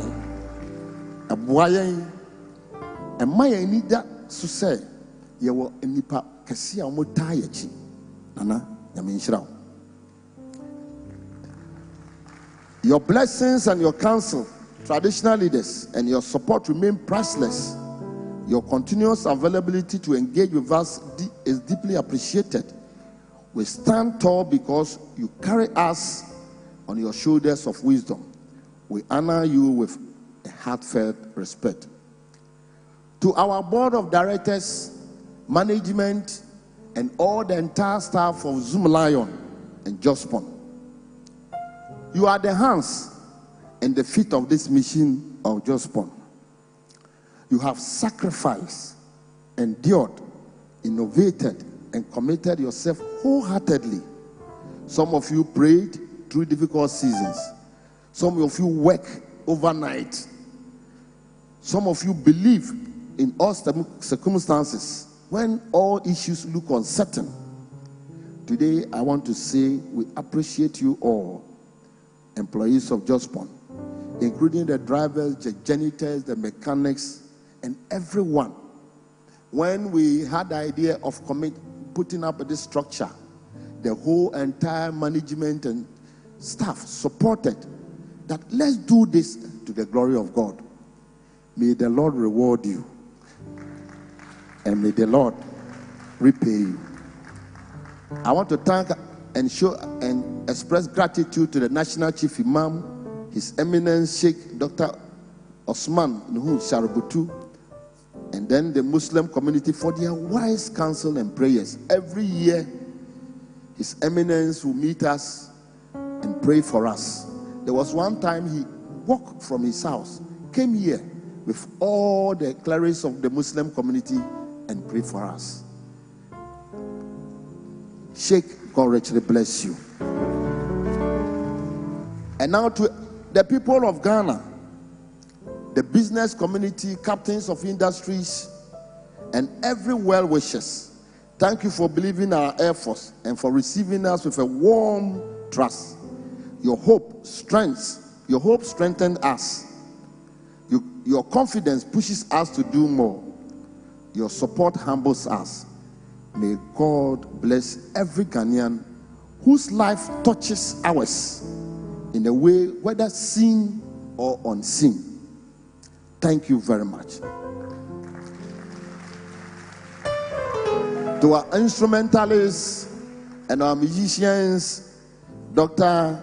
Kwesi Miriku, and our lovely sister Dinah Hamilton, and all other gospel musicians that have been coming to support us all the time. Dr. Kwesi Miriku will be here, Dinah will be here.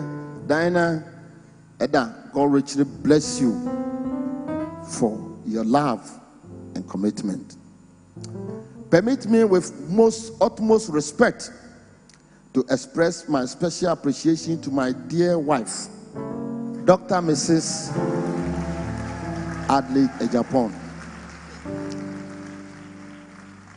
Dr. Mrs. Adelaide Ejapon, your steadfast support, your wise counsel, patience, your prayer support, your devotion have been my pillars that uphold me in challenging times. This woman will continue to pray and counsel and guide me. You have journeyed with me faithfully since we married. I remain entirely grateful to you. Thank you for your love and for being my constant source of strength. I love you. God richly bless you.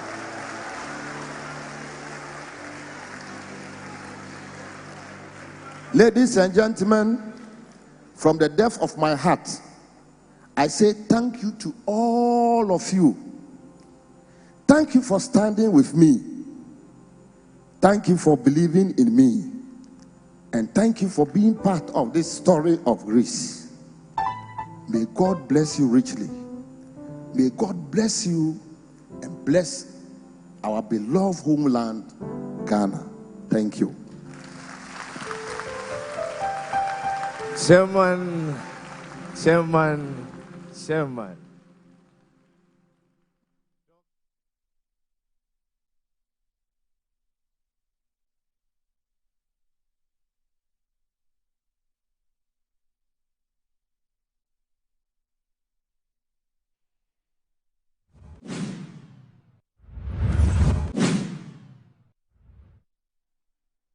We are still having Good Morning Ghana on the Metro Television. So earlier in your shot is the final day of the Jospon Group of Companies annual Thanksgiving event, which came all the way from the Pentecost building somewhere in the Gomoa area. I'm sure that you enjoyed it. And that was the chairman of the Jospon Group of Companies himself. That's Dr. Siao Ejapon, who was giving his closing remarks. And I want to say that everybody who has supported the Jospon Group of Companies, I want to say a big thanks to you for your fantastic and your enormous enormous support that you're giving the group. And so that's it in your short, and we're going to continue with our conversation for the day. So Dr. Bernard Okubo is still here with us. He's a former MP for the Lejokuku constituency and also a former health minister. Felix Ofosu-Kwakye will be joining us in the next few minutes. Something came up, and so he's not been here as He's not been here on time as he typically or usually would, but some of these things happen. You know, he's the president's spokesperson and also the Minister of State in charge of government communications. And so sometimes you don't own your own time, and so please bear with us and also perhaps with him as well. But one of the issues that we want to look at whilst Felix joins us shortly and takes his seat is that, you know, the past Sunday, December 7, exactly a year ago, Ghanaians went to the polls to decide whether to allow the MPP to continue or to vote to continue, at least to break their 8 by handing them another term in office, or to vote for the main opposition party, the NDC, back into office. Well, today we all know what happened. We know what the decision of the electorates are, and so the NDC is in government. So we're going to do 2024 in retrospect, and you know, the results of that elections and some of the food for thought that we would want to share, or my guests would want to share on that elections as well. We've seen the president, His Excellency John Dramani Mahama, issue a statement to that effect, you know, sort of reflecting on 1 year since Ghanaians went to the polls to elect the NDC. Of course, Ghanaians handed them a massive and a very decisive you know, victory, both in terms of the margins to the presidential race and the number of seats in parliament as well. Let's watch this brief documentary, and hopefully by which time the documentary would have ended, Felix Ofosu-Kwakye will be here, and then we can both, all or collectively, start the conversation. So please watch this.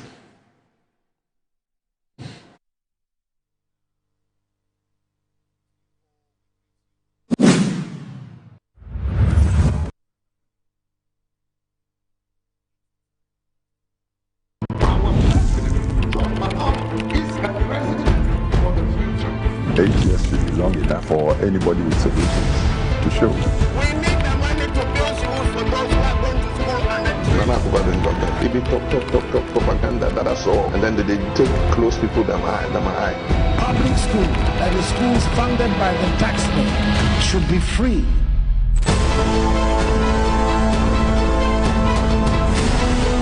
The speaker-elect to be conducted into the chamber. I now respectfully invite His Lordship Justice Enin Yeboah, the Chief Justice of the Republic, to proceed to the dais and to assist to administer the oath of allegiance and the Speaker's oath.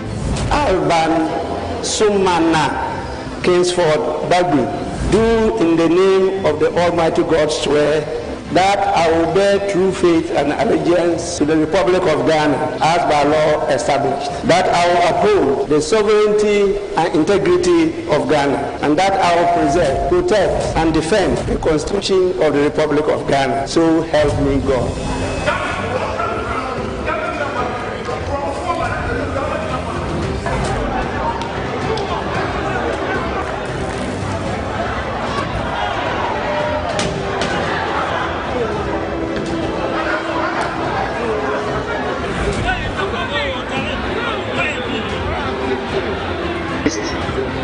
Read, and at least I think I knew a lot that you may not have gone through. What is happening in this parliament is completely unacceptable. And I'm not sure you have appreciation of the temperature of the country. Mr. Speaker, the Bible is so telling. The Bible knew Ghana will have a president called Akufo-Addo. This is what it says. If you only get the foundation laid and then run out of money, you are going to look pretty foolish. Speaker, with all due respect to your chair, these preliminary remarks you are making are prejudicial, and I believe that as representing the good people of Sevi also, it doesn't lie in your mouth to remind us of the things that you said. You represent the good people of Sevi also. I represent the whole country. Please, Marshal, take him out of the house. Marshal, take him out of the house. I will not intervene such disrespect. Lies in my mouth. Minister, were you here from the very beginning? My understanding is that were you here from the very beginning? No, I've been here since morning. Please, can you've been here since morning? I've been here since morning. I've been here from the very beginning. Today, I was so here. Why did you say when no? The prayers were being if you were said. here, why did you say no? I have been here all morning. I had no idea what you meant by the very beginning. Minister, do you really listen to yourself when you are talking? This is the same Atu Forcing. Atu, is it the same you? Is it Atu Forcing? Hey, Atu. Hey, Atu. Hey, Atu Forcing. Were you not the person who could not draw down on the CDB loan? Were you not the one who could not implement successfully the IMF facility that disbursement seized? Are you not the same person? Yes. I tell you on authority that during your time, you could not successfully implement the IMF deal. Sit down. Mr. Speaker, he has been here before. Someday he may be here again. That superintended and supervise this economic crime are number 1, Dr. Alhaji Mahmoud Bawumia, aka Mr. Strategist. Excuse me. Mr. Speaker, number 2, we have the almighty Ken Oforiatta. I call him aka One Program, One Bond. Mr. Speaker, we also have Governor Ernest Addison, aka the printer, who prints money for the government. Mr. Speaker, what a solid economic mismanagement.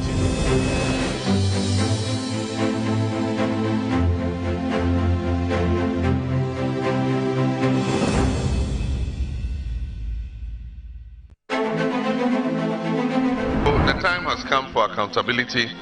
The time has come for us to drive the elephant back into the bush. Former President Mahama is a former president. Let us maintain him as a former president. But I know that with you and with a good God, we are coming. I said what? We are coming. The race for Ghana's highest office is a fierce, high-stakes battle with 2 men with polarizing legacies. Vice President Mahamudu Bawumia of the ruling New Patriotic Party and former President John Dramani Mahama of the National Democratic Congress. My fellow Ghanaians, I cannot do this alone. Your vote is your voice. Your vote is your power. The time to replace fear with hope is now. We are going to transform this country, move it to another level as we go. On Saturday to make the choice, you should ask yourself, who can better unite this country? Basic necessity of life where people will be able to lay their heads. After 32 years, our young people still can't have access to jobs. So on what basis are we going to vote NPP and NDC back in power? The idea of all this whole thing that we are asking you to do is to take back the country. Take back the country. We want to give you back the ownership. The reason for which we fought for the independence. The youth who must be and should be the vehicle of government have been sidelined. And our hardship is that we have not involved the youth in governance. LPG is all about jobs. It's all about creation. A better tomorrow start right here. Politicians biara wafa Ghana Japadie and that's a work so and non political so AGB. This is it. 7th December 2024 is here. It is the day when we as a people will rise up and vote to save our beloved homeland Ghana.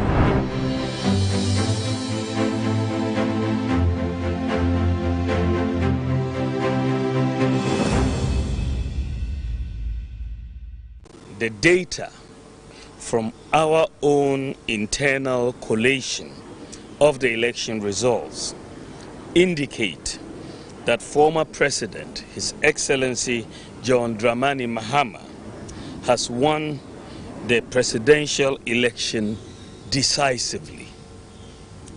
The NDC has also won the parliamentary election, even though we await final collation for a number of seats. However, I believe ultimately that these will not change the overall outcome. I have just called His Excellency John Dramani Mahama to congratulate him as President-elect of the Republic of Ghana.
I'll be working all the summer, getting my bread up and shit. Moving from place to place, from place to place, spreading my word out and shit. I'll be doing this for a while, searching a better place for my life. Cause where I'm from, no resting. All we had was nothing. Say it was zero and blessings. But I had blood in my eyes, fire on my hands, survival plans pull my head. I was getting tired, but you make me wanna trap again.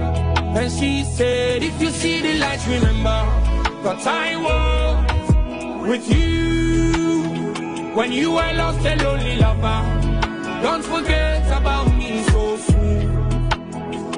If you see the lights, remember that I was with you.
All right, you are watching Good Morning Ghana on Metro Television. The show is also live on 94.1 FM. My name is Audu Moro.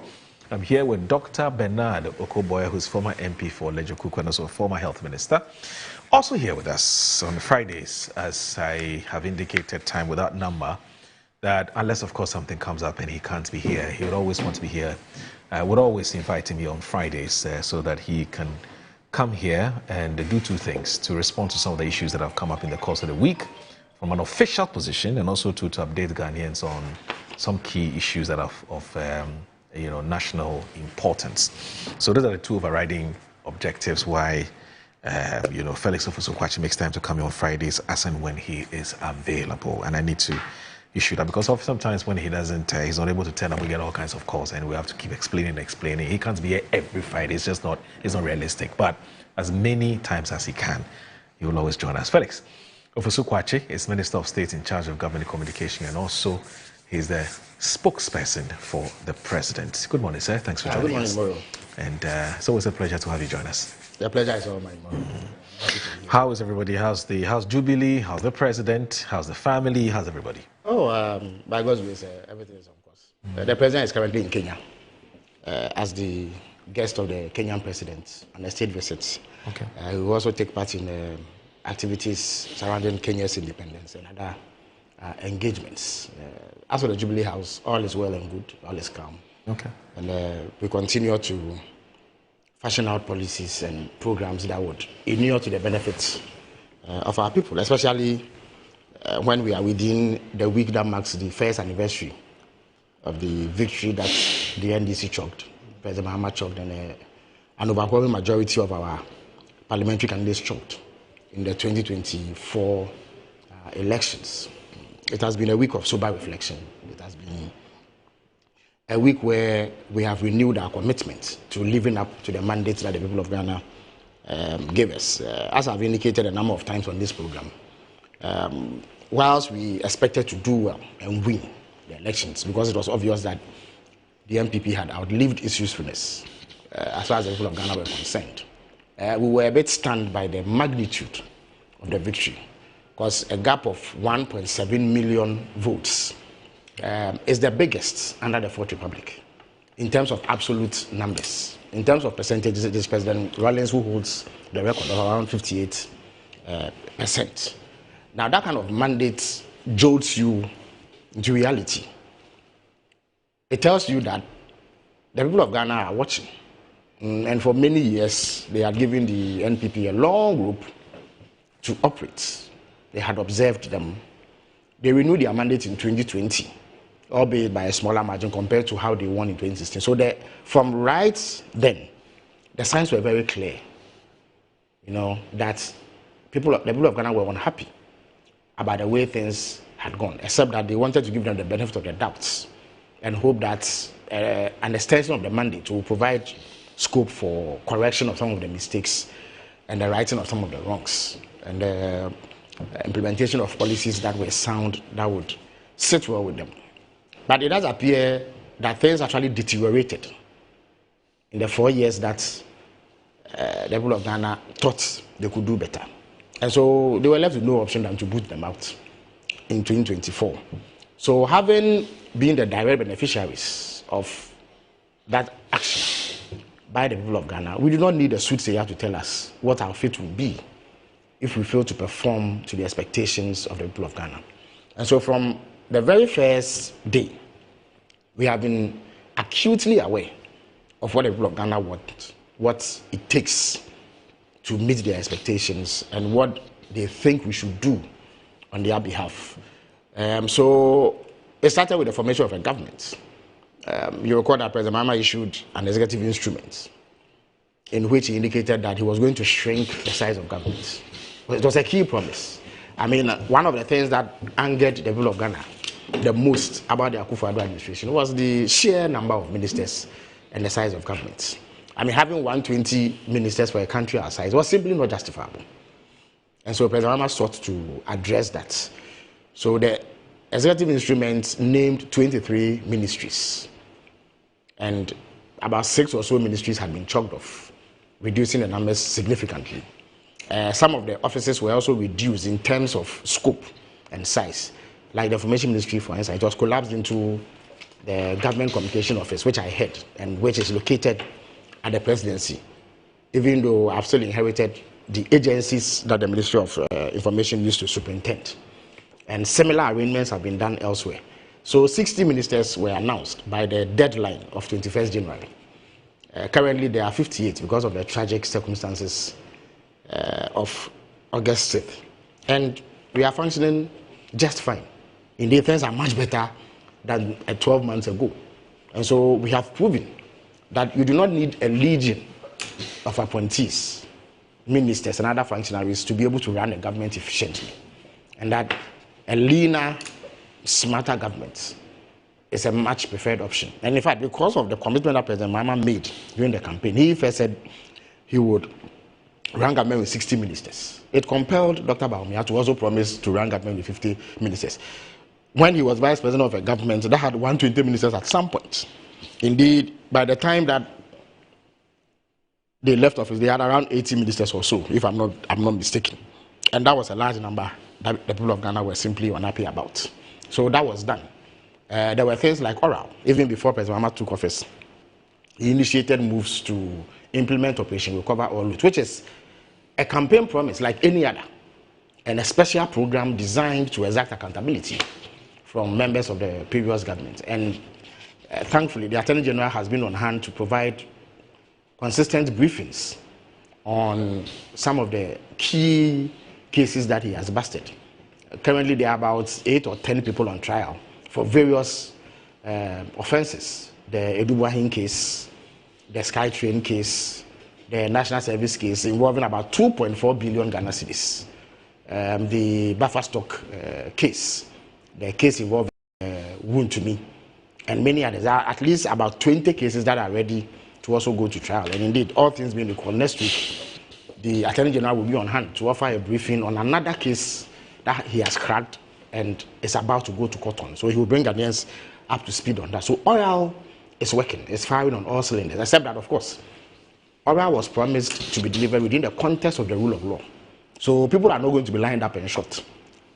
We are going to take them through due process. Sometimes it takes a bit of time, but it is necessary so that we are meticulous in the preparations towards the case, and that an innocent person is not thrown into jail because of haste, indecent haste, to show that you are working. I think it is better that we take our time and get a trial so that we do not unfairly and unjustly imprison people or punish people who have done no wrong. It is only those who are deserving of punishment who should be punished. But more, the biggest and most significant objective that President Mahama set for himself was to turn around the economy. Because it was the biggest problem that Ghanaians faced. Indeed, the anger with which they voted against the NPP revolved around economic mismanagement and how people suffered, how millions of Ghanaian households were thrown into hardships and suffering and escalating cost of living, which stemmed directly from economic mismanagement, despite what the NPP says. I mean, they cite COVID, for instance, but that has long been discredited, because indeed when you do the comparative analysis with all countries in Africa or sub-Saharan Africa who were also afflicted by COVID, you see that we were the worst off. We defaulted on our debt, we couldn't pay our debt. At a point around 2022 or 2023, our debt to GDP ratio was 104%. In other words, if somehow magically we could convert all of our GDP into resources for the country and use it to do one bullet payment of our debt, we will require another 4% of our GDP to be able to pay it off. That was how bad the situation was. Our credit rating was junk. Our currency plummeted. Indeed, in between June and November 2022, it moved from 6 cedis to 17 cedis. In fact, they inherited it at just around 4 cedis. Then there was some slight improvement. By the time they left office, it was selling in forex bureaus between 16 and 17 cedis. On the interbank market, it was almost 15 cedis. You know?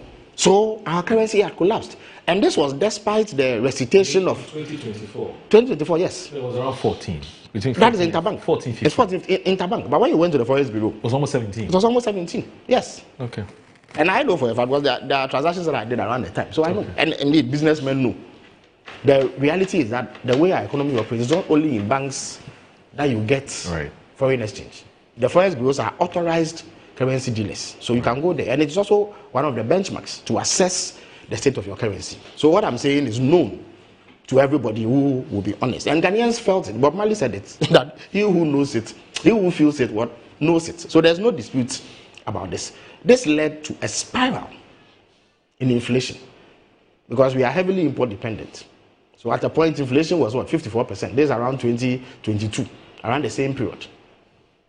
Then the debt default came and further constrained our efforts as a country. And the hardships knew no bounds. Prices escalated. People simply could not bear it. At a point, in 2022-2023, fuel was selling for 23 Ghana cedis a litre at the pump. That is diesel. And then petrol sold around 15 or 16 cedis, or 18 cedis if I'm not mistaken. And you know the catastrophic impact that has on transport fares, which then translates into food inflation. And food inflation became so high at a point it was 69%. Everything as I speak to you is around 9% or 6%. So, no, this was a circumstance under which Ghanaians yearned for change. And then to capital, there was the domestic debt exchange, which was only a sanitized way of saying that you are restructuring your debt. In other words, you can't pay your debt, and so you are asking your creditors to allow you to defer the principal payment and make huge cuts on their interest payments. Now, many of those who invest in government bonds are people in the middle class. So the DDEP impacted adversely on Ghana's middle class. About 1.3 million of them, including pensioners. No, you have been around for some time. In all the 2 decades or so that you've been at this in the media, have you ever seen a situation where pensioners had to storm the finance ministry periodically to demand payments? Strike knowledge, it was historic. Absolutely. Yeah, it was his strike knowledge. So much so that a former Supreme Court judge, Justice of Akufo, had to join the fray to highlight the plight of pensioners. So things were bad. And there was no way that any reasonable Zupo could or retain a government like this. And Moro, this was brought on by economics management. Right. The heart of it was that, you see, COVID became an excuse for recklessness. In economic management in your life, Moro, if for any reason this organization were to suffer a downturn, I mean, touch wood, and so your income reduces and all other sources dry up, the first thing you do is to cut your budget, adjust. But they didn't do that. When they suffered a hit with our revenue, they decided to escalate expenditure because elections were coming. They were sharing money to party executives, taking state funds and sharing around. You remember what Felicia Tete told us, that regional executives were receiving in excess of 170,000 cedis. Constituency executives were getting around 100,000. And indeed, all of us who were campaigning knew they were sending money, 5,000 cedis to key campaigners, branch executives, or they call it police station executives and what have you, under the name of some COVID support. That's how they dissipated resources. Then there was financial indiscipline. In other words, they spent more than they budgeted for. So the finance minister goes to parliament and tells them that because of COVID, we have revised our deficit numbers. So we said we'll do 5%, but because of COVID, let us do 11% or so. No, around 10%. After COVID, when the books were assessed, they had done 15%. And between 2020 and 2023, they ran 3 consecutive years of deficits in double digits. And that is what escalated our debt. Once our debt escalated, investors became edgy. They began to pull out their investments, which are dollar denominated. In fact, the Bank of Ghana itself tells us that within those 2 years, about $6 billion was spirited out of this economy. That immediately put pressure on our currency. And that's how come the currency plummeted. Of course, they danced around it, recited slogans. They claimed that they were doing what? A gold accumulation policy at the Bank of Ghana. So they had 30 tons of gold. And yet the currency plummeted. The reason for that is that the gold that they had accumulated at the central bank only gave some confidence to the market that if there was a need to make substantial payments in foreign exchange to defray our debt, they could simply offload some gold. Because gold is a precious metal which is hot on the market. But that doesn't give you liquidity. The reason why we have done better and are able to get $10 billion to intermediate, not intervene, intermediate, is that we have the Gold Board policy, which is mopping up close to 80% of gold produced in Ghana for export and repatriation of the funds here. So the central bank can have it to boost our reserves, which is now nearing $12 billion. Put some on the market for business people who want it and the commercial banks to have access to. So all that the Bank of Ghana does is to take money from the commercial banks, give to Gold Board to purchase gold, export, and get foreign exchange for the market. That is how come we have been able to sustain the currency. Such that today, for the first time, and you have also been around, Okobo has been around, we are around the same age. For all my life, I have never heard of a situation where the cedi has appreciated sustainably up to the point where this year it has appreciated 34%. Around the same time last year, it depreciated 27%. Well, look at the rate of inflation. It is 6.5 today. There's indication that it may even go lower by December. Look at our debt. Because of the management of the exchange rate alone, close to $50 to $70 billion, Ghana cedis, has been chopped off our debt. So from around 730 billion when we took over, it's now around 680 billion. Look at interest rates. They have come down because the policy rate is around what? 15% or so. The exchange rate, the impact it has had, because of that, fuel prices have reduced and transport fares have been reduced. Because of that, moreover, evidence exists that shows that up to 4,500 different items have had their prices reduced. And you see, Guta were summoned to Parliament by the Committee on Economy in Parliament, which has MPP, NDC members, and they were confronted with complaints by the people of Ghana about price reduction, and they produced evidence that 4,500 different items have had their prices slashed. On top of all the economic actions that they foisted on us, Moro, they slapped tax upon tax upon tax on us. So they introduced the COVID levy, they introduced e-levy, they introduced sanitation levy and betting tax. In the very first pages of our 2024 manifesto, we promised to scrap them. But only this week, the COVID levy has been removed, which adds up to 3 other taxes that have been removed. And that is pressure taken off the people of Ghana, even as steps have been taken to reduce the cost of living. So any rational human being who lives in Ghana, who has lived in this country, at least in the last year and this year, would attest that there's a dramatic transformation in the economic fortunes. And this has been the result of deliberate policy. One of the things that has underpinned our performance, Moro, is fiscal discipline, because that is what makes the difference. Anytime you live outside of your means, you will perpetually be in debt and you will struggle. That's what the MPP did. We are avoiding that. There is strict adherence to fiscal discipline. If you read the budget that the finance minister presented, he hinted at a 4% drop in revenue compared to the projections. Yet he also did about a 14 to 15% cut in expenditure to ensure that even as revenue has slightly underperformed, we don't overspend. So he has kept within limits. If we were ever able to do that as a country, we won't fall into the problems that we've had, because our history shows that every time we've had the cyclical 8-year economic crisis, it has been because of fiscal indiscipline, the inability of government to withstand pressure. Because once you do that, pressure will build from even colleague ministers, government officials who want to engage in procurement. So they will put pressure on you from your political party and from the larger Ghanaian society, because they want things that. But you need to hold the line, because the implication of not doing so will be dire for everybody, as we all saw under the MPP. So the difference has been the fiscal discipline. Okay. Now, more if you go into areas like health, energy. Let me speak about energy and health, and then perhaps please be brief about my brother can bring look at energy. Look, we inherited a disaster. The first official activity of President Mahama after his swearing in was to convene an emergency meeting of all stakeholders in the energy sector, because we were on the verge of a major energy cut. Because again, scorched earth policy.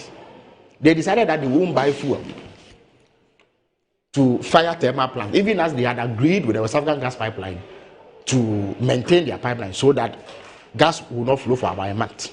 So immediately we had to scramble. And then you notice that about a month or 2 or 3 into our administration, we began to experience some instability in power supply. That was because many of the equipment of ECG had been worn out. They were not investing in it. What they did was that they were engaging in procurement that they didn't need for about 15 years. So they went to buy, cables that they didn't need for about 15 years. They programmed to spend about 900 million in 2024. They spent 8 billion, far in excess of their budget, and created huge debt. We inherited close to 80 billion Ghana cedis of debt in the energy sector alone. The cash for waterfall mechanism, which was a system put in place to ensure that money flows seamlessly to all players in the sector, was abused and not honored. Since we've been in power, we've strictly adhered to it. And that is the reason why IPPs are no longer threatening to shut down power supply. That's why West African gas pipeline is not threatening. Because the energy minister, on the instruction of President Mahama, has insisted that must be adhered to. The reckless procurement at ECG has also been kept. So they can't do what they were doing in the past. So there's greater discipline there. And they are in the process, they've been able to replace a number of their key equipment. That is how come there is stability. Today, generation meets demand exactly. But you find that we are even projecting into the future. So in the budget, the finance minister has said that up to 1,200 megawatts of power will be added in the next 3 years or so through some massive $1.2 billion investment to ensure that we keep up to speed with demand. If you come to health, and Dr. Koboy was in charge of health, so he would know. He was constantly dogged with demands for payments by service providers. And we know the huge shortfall that existed in NHIS. First of all, they had capped it. So a substantial part of their money was not coming to them. They put it into other areas that have nothing to do with health. Meanwhile, NHIS is dedicated to health financing. So we uncapped it and have made the resources available. Moro, when was the last time you heard of service providers complaining about non-payment of claims? Indeed, the last time I met Dr. Bambu, he made me aware that he has money sitting in his account and he's actually waiting on service providers to come and make claims. So now, for the first time, service providers are the ones lagging behind in terms of processing of their claims to have their money paid. And because of the allocations that have been made to health, about 11 billion cedis to the health insurance, we are about to start the free primary health care policy, which essentially means that diseases that are not serious, that are not life-threatening, can be treated at the basic level of healthcare, which is the CHIPS compounds. The Mahama Cares program, the Ghana Medical Trust Fund, also has about 2.3 billion Ghana cedis allocated to it. About 1.5 billion has been allocated to free primary health care. And Mahama Cares has 2.3 billion. And this is a key campaign promise. What it would mean is that those who used to suffer chronic diseases, who had no hope, now have hope.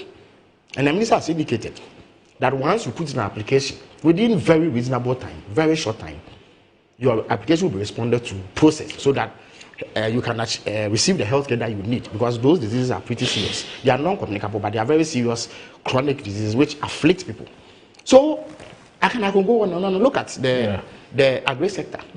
More as I speak to you, in the last 3 weeks, up to about 3 million beds are being distributed across the country.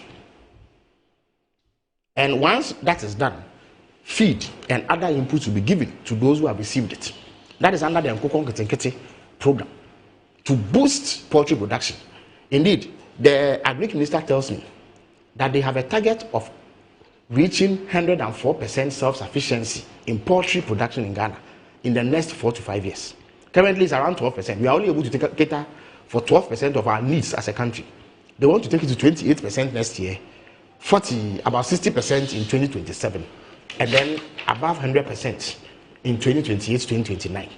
You notice that about 2 weeks ago, the president went to Bechim to cut sod for a poultry processing plant, which is part of the effort to have a value chain that addresses the shortfalls that we have in poultry production. So there's so much that is going on that I could speak about. So if you ask me in a nutshell, every objective, rational analysis of Ghana's situation would attest that there is vast. In fact, finally, permit me. Okay. Look at education. For some reason, the NPP focused solely on education, on free SHS. They neglected basic education and tertiary education. Moreover, even though they ramped up free senior high school, the free senior high school policy, they were simply unable to fund it properly. Okay. When we came in, there was a debt of about 3 billion cedis. And then in addition to that, there were chronic shortages or acute shortages in food supply. Every now and then, Moro, you are the media organization, your reporters reported on how schools were complaining. We saw the food that the children were eating, completely unwholesome food, because they simply didn't have the money to send to the schools. President Mahama, indeed, the second activity that President Mahama engaged in after the first meeting of the ND sector with us was to convene a meeting between CHAS, headmasters, and government, and other stakeholders, Ghana Education Service and Ministry of Education, on how to resolve this feeding program. So he ordered that immediately feeding should be prioritized. So between January and now, 1.5 billion Ghana cedis has been released to feed pupils in senior high school. That's why you don't hear those noises again. Other inputs are also going. Look at basic education. For 6 academic terms, or 6 terms, I beg your pardon, they could not print textbooks for basic pupils in Ghana. As I speak to you, 586 million cedis has been earmarked to do that. Capitation grants was in arrears for several terms. It has been increased and it has been paid. We are current. School feeding, we are current on payments. And there was a deficit of about 3 million desks for school children. Moro, I can report that currently efforts are underway to distribute 2 million desks. And I know because when you go to Abakrampa Senior High School, which is Abu Asebu Kamankesi, and Abakrampa is my hometown, I had the honor of going to present 600 desks to the school. They requested for 1,000, but once I got in touch with GetFund, we were able to mobilize 600 to give to them instantly. And I donated another 200 to Agri Memorial in the same weekend. Only last week, Laboni Senior High School, it was reported that they didn't have desks. The Ministry of Education was able to send them 3,000 desks to meet that need. These were some of the shortfalls in the education system when the MPP was superintending this country. And within a matter of 1 year, we are able to mobilize to bridge that gap. And you've seen the offerings in the budget. 200 new JHS, and I'm not talking classroom blocks, completely new JHS schools are going to be established. Currently, the schools under trees figure is around 5,400. When we were living, we had just about 1,200 left. But because they lagged behind in the provision of such infrastructure, the gap widened to 5,400. Efforts are underway to do that. So much has happened in the last year. And as the year goes on, you will find that more will be done. If you look at the budget, you see the programs that have been earmarked, especially to tackle unemployment and other critical sectors of Ghana's economy. So in a nutshell, it's been a much, much, much better year than the previous year. And Ghanaians were absolutely right to retain confidence in President Mahama and vote him to lead this country. Doc, I'll bring you in. Let me just take a little breather so that on your flow. So you're watching Good Morning Ghana on Metro Television. Please stay with us. Don't go anywhere.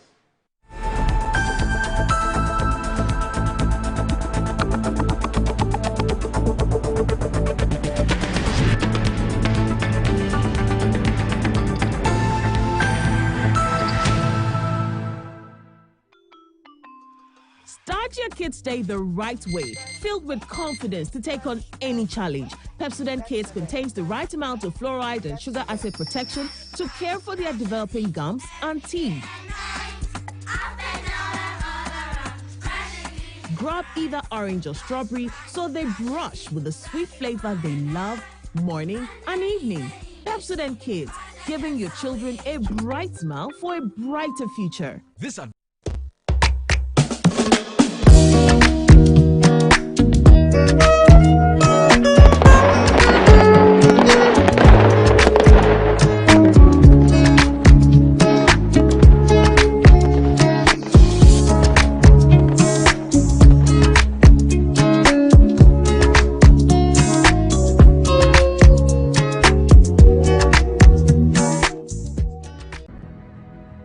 In a world where security is paramount, peace of mind should be a necessity and not a luxury.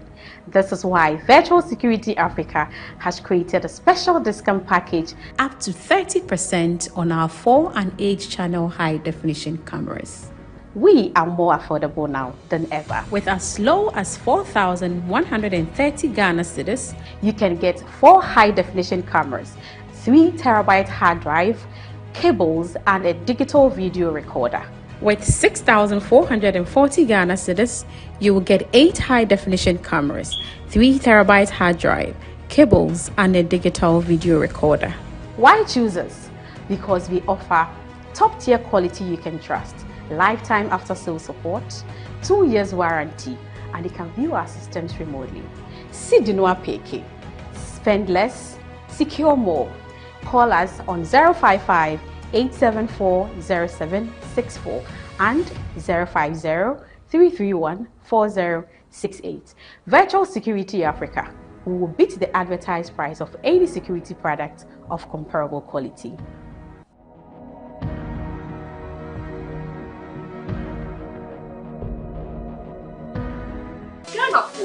Me chechi amuni nara me ding edi baby dapa me di ade sonko kra na ebremo nya ode to aduane mo ama waduane e dapa na me de bremo eno any some spices dey ebuwa wo bebre o various flavors ubenya eya akoko ubenya nyantwie yediku jollof mu ma emu yede ubenya yediku nkwan yediku froye mu ho na kope bito na ema waduane enye de unyiminia yenkonko tie nyankofo eka autant de communication ni all enjoy oduba that Samu spices one in the essence no time Samu spices in asa binti daddy so say Samu spices mun Samu spices nyama chicken Samu spices in Sanaka in Kitwa, measure 10 grams. Your chicken, spaghetti, garlic and ginger, stew, can jollof, and the flavors of Bebre. Samu spices, yes, Saka. FDRJ Jadin Kratoyatum. Ghana for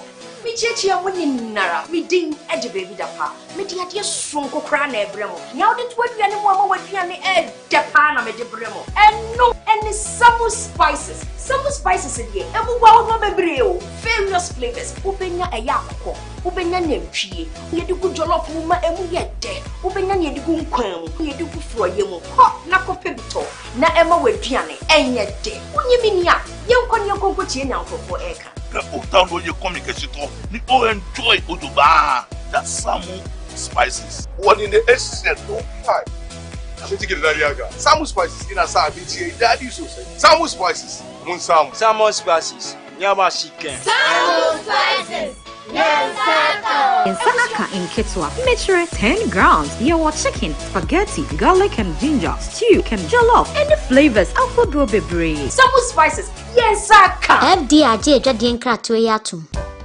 In my line of work, a confident smile is everything. Kel Charcoal toothpaste keeps me on top of my game and ensures my smile is always radiant and bright. With the tiring nature of my job, we spend several hours under the scorching sun. To keep our teeth white and our breath fresh all the time, we use none other than Kel Charcoal toothpaste. Kel Charcoal toothpaste. You're on a Kessie and in a Kitwa. Samayo Kendini, a who be here, Semetra Sapapadia to a mammy manful. Kel Charcoal's natural ingredients, and a bomb is so buying, a man is swing, and a sans of Mama Hoto so a will beg you. Kel Charcoal toothpaste. Choose Kel Charcoal toothpaste for anti-cavity, whiter teeth, and fresher breath all day. Available in 80 gram and 150 gram. Grab yours today. Kel, happy smile. This advert is FDA approved. The festive season is here again, and your most preferred estate partner is giving you 25% discount on land sale. Yes, for our Bronya Asase promo, Estate Masters is offering this massive discount for outright purchases. This includes free indenture, free site plan, and a free site visit. So what are you waiting for?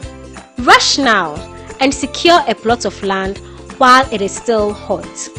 Reach out to us using the numbers below or visit our website at www.estatemastersgh.com.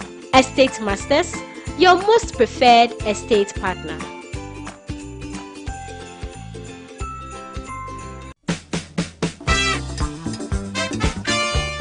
So Timbuktu, Ghana, Mali, Sumanguru, you know what you're showing.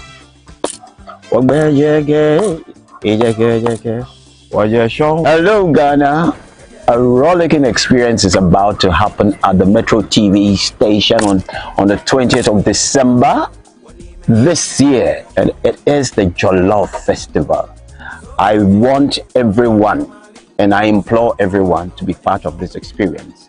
Never before. Amanziba says so, and I will be here to rep. Thank you, Ghana. Bless.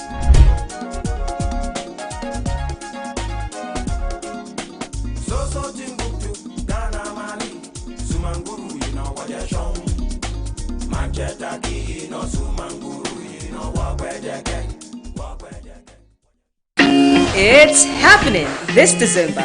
It's the biggest, the largest, the Boshills Jollof Party Festival.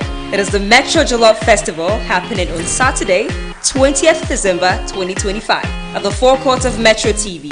It is an all-day event with opportunity for exhibitors to sell this bronya. Come join us. Let's cook jollof. Buy and sell on Saturday, 20th of December 2025. To exhibit, call 0243 272 753 or 055 282 0211.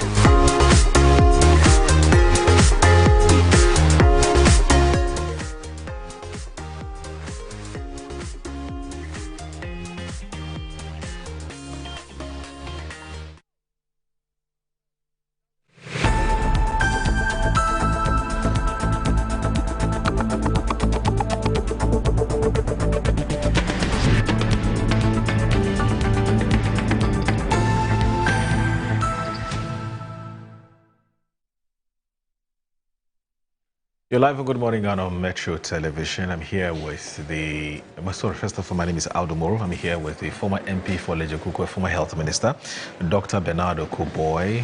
He's here with us, of course, representing the New Patriotic Party, and also Felix Kwachi Ofosu, who is the MP for Abura Asebu Kwamankese, is the MP there, and also the Minister of State in charge of Government Communication, and also the spokesperson for His Excellency John Dramani Mahama.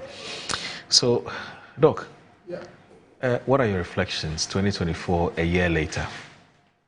Well, let me say that I'd like to start by, when your flyer came out, I got some few calls last night and this morning, apparently from institutional suppliers to the free SHS program, those who supply rice, oil, mackerel and all that across the country.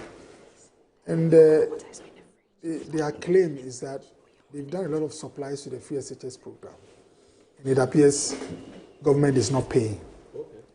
Now, they themselves told me that their engagements with the education minister went very well, but finance is not responding. So I asked them two questions. Why are you calling me? Because some of the people who called me, when I told them a year ago that they support us, they said, Doctor, you guys, you are going. But they jokingly said that they know Felix is on the show, so he can talk to the government. So they should. Apparently, it's also because in a few weeks they need to get money to get stock for Christmas. They also supply the public. So, presidential spokesperson, this strategy by Atu of squeezing the neck of people who do work with government, he should loosen the rope because it's getting to Christmas. More. So this is a public interest, and apparently what they are saying is that going forward, if they don't get my response, it will affect their reliability to supply to the schools. Okay. Now, 1 year on, Moro, the Bible tells us that there is a time and season for everything. There are seasons. There are times of triumph, and there are times when you become the vanquished. There are times when you cry at a funeral, and there are times when you dance until your clothes fall off. That is how the world operates. There are times when a political party will lose an election, and there are occasions when they will be triumphant. The prayer is that the one who is the victor would remind himself or herself that that state is not eternal. And the one who has also become the vanquished will be encouraged, like David did, that tomorrow can be brighter. When I hear some of the NDC guys talk, I look at them quiet and I go like, but you guys, you don't even have to go and read during the days of Napoleon. Don't go far. Read only 8-10 years back. You've been at your lowest points before. So 1 year on, I'm surprised and I'm not surprised. Look, President Akufo-Addo came into office at a time when the power sector, power availability, energy was a big problem under John Mahama. We said we were going to make sure that the lights stay on. We came at a time when the government was under so much pressure that they were trying to close fiscal gaps. That led them to putting taxes on condoms and machetes. History is good, though. Even this one is not long history. This one is Enura history. It came to a time 17.5 was put on financial transactions. People say, hey, what kind of government is this? You got to go. And they went. They went in a grand style.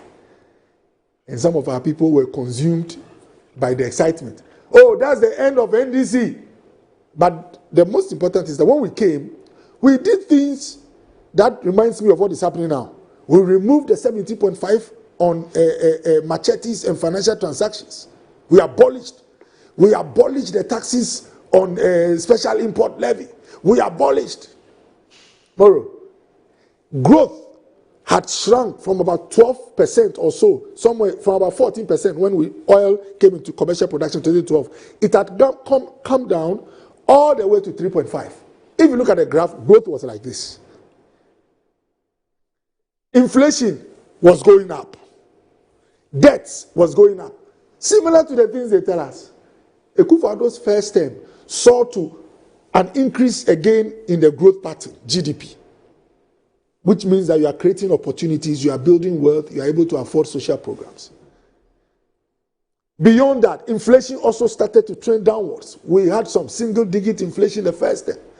For the first time in many years, we started to experience primary surplus, which is a comparison of what you are raising revenue minus your expenditure when we put aside debt servicing. For the first time in a long time. And that normally gives you an idea of prudence because it shows that you are not borrowing to fund your basic things.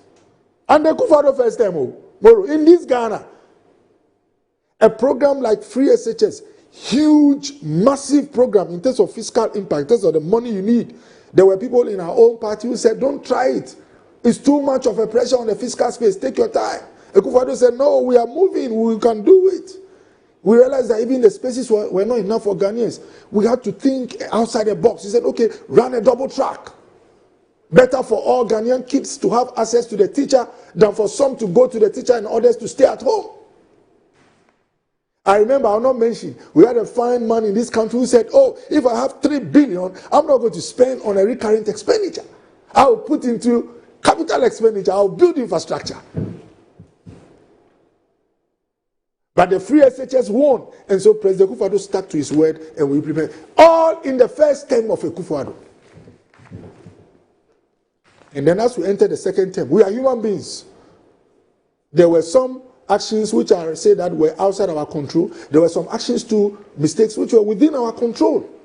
But Moro, are you surprised? When you have a collection of human beings running a government, you have some of these things. So in the second term,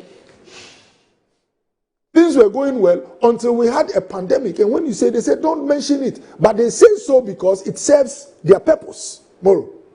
If you have a pandemic, that makes all of a sudden Gasem sell cement at 2 times the price. In fact, 100% increase. Why? Because freight had gone up.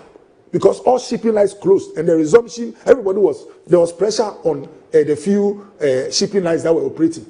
The NDC will conveniently tell you, don't mention that. But it is a fact. We lived with it in this country. He knows economics. He knows about imported inflation. The whole world went to sleep. When China started producing, once demand was more than the supply, prices of goods went up before they even entered this country. They call it imported inflation. But Phyllis will tell you, don't mention it. Because if Phyllis listens to that, it means he might stay longer in opposition. The price of crude, I wrote it.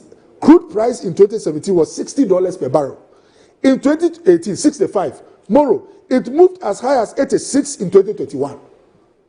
When crude goes up, it affects electricity, it affects transportation, it affects standard of living. Phyllis will tell you, Okoboy, just keep quiet, let's move on. Because he knows that these are the things that might make someone go like, wait a minute. It appears these guys were hit by stuff. But it's not surprising. This is the life of the politician globally. It's not an isolated case. In the US, prices of gas, which is fuel, they told Biden, you are a joke because prices have gone up. When Biden was telling them, look, it is a global phenomenon. It's because now crude price has gone up. They said, you got to go. They pushed him out and brought big man, Trump. Before I forget, they've had about 200 elections that look partisan or have some semblance of partisan. Since Trump came, the Democrats have won about 95%. You know why? Those who voted for Trump, thinking that the affordability issues, the standard, the high, what's the word? The cost of living was as a result of Biden. They realized that Trump has even worsened it. So the point I'm making is that there were things that worked against us. And I'll be humble enough to say there were things that also we ourselves, by omission or commission, engineered. When President Kufuor said we're going to build a national cathedral, it was a time when we were not in economic difficulties. But by the time the steps progressed and we were actually on the ground, we were in serious debts because we had spent more during COVID time and our productivity was less. But it's like having committed yourself to a course. How to withdraw look awkward. So we were in it. And Phyllis them smartly played the politics, which is fair. That look at how tight things are. But these guys want to build a cathedral. In life, there are things that sometimes you are not able to predict. If we knew that COVID will make life so difficult that prices of fuel will go up, it will be difficult to get our money, our workers will be at home, we can't have the revenues we want, we would say that this cathedral should wait for some other time. But you are in it. You've dug the ground, and now you are stuck. You don't have money. So these were things that were against it. Apart from some of the things that happened, look, human beings by our nature, we remember more of the bad than the good. Millions of parents had their children passing through free SHS. But when you say it, they'll go like, Because the one which makes life difficult will normally overshadow the good. So you have people looking at the prices of, let's say, fuel, looking at the cost of items, inflation and all that. So there were things that worked against us. And like I said, there were some that we also... look, President John Dramani Mahama was in Harvard few moments after he became president. And he gave a speech because the audience were very... like they knew what's up. So his speech was apt and on point. That look, Africa had serious challenges because of our experience with the COVID, including the countries coming from. But such a thing he will not say to a local audience, because he's a politician. Maybe I might find myself doing a similar thing. I mean, if I were in his shoes. But that's just to let us know then and now. Well, beyond the events in our time, they also looked at, the NDC looked at some of the things that were happening in the country, some of the biggest challenges like youth unemployment, and coined messages which fit the bill, like the 24-hour economy. And sometimes when you listen to the explanation, you couldn't really get it. But I remember one lady who gave us an equation that solved the problem. That is an equation. It is 133. It's one job, 3 people doing the shift instead of now, then the one, and then 3 people, 3 shifts. Almost a year down the line, you can see that really it was a nice message that got a lot of people on. But in terms of reality and implementation and existence, it's something that it will be difficult to really identify as working now. They will normally tell you, go to passport office. But those are, even in our time, you had state institutions that had semblance of 24 hours. I don't think during our time, when it is 8 o'clock, all the lights at the port go off. Just that, I mean, I know an agent who told me that a lot of things were being done online. whether it's 1 a.m., 2 a.m. and all that. So the messaging beyond 133, you had another message, the Women's Bank, in terms of getting people upon, powerful. Imagine you meet women and go like, look, we are going to have a bank for only women. In fact, in terms of imagery, when you imagine, it's like you see a bank where even men don't enter. Moro, what would you have gone to do in that bank? But in terms of imagination, could you have perceived men going in? It was a woman. And what was the message? This is where women will be given money, soft loans to run their business. Moro, with informal sector is about 80% in Ghana. And this 80%, women make about 70-80% of it. So this was a fantastic message. 1 year down the line, if you look at how much was put in and all that, you can see that, I mean, the promise is not like, and then the West, like I call it But I'm sure that you have more time. You heard the finance minister mention that an amount of 400 million cedis had been committed. Oh, I know. You see, there are two things. First of all, your mandate is normally 4 years. I always say that if you're a politician and you have serious fidelity to your promises, you must be seen to be in a hurry. Right. You see, this budget is committing about 2.5 billion Ghana cedis towards the purchase of about 5 aircrafts. 2.5 billion. And then for women, your first budget, how much did you put in? Was 50. 50. Operational. Second. So you can see that the agency of the politician when he wants power sometimes changes. Otherwise, look, compare the two. The amount. If you can spend this on machines, I call it machines. Me, I like cars. And I call it a wild car. If I see a good car, I call it a machine. And planes are normally good machines. If you are going to put that much in a machine, and you are a person who in opposition said machines should not take the chunk of our money, it's a big surprise. And then let me say that in terms of lessons for the transition, I wrote a few things. Moro, there was one point I made in Asempa. Nobody listened to me. I'll make it here. I've gone for 3 elections at the parliamentary level. I said it many months before last election that there's a particular law. If Ghana doesn't pass it, I'm throwing it to you. People will die in the next election. Okay. You see, we are funny people. Forgive me, but sometimes it appears we don't. I don't know whether it's my science background. We don't analyze the causes of a problem and detailing the solution.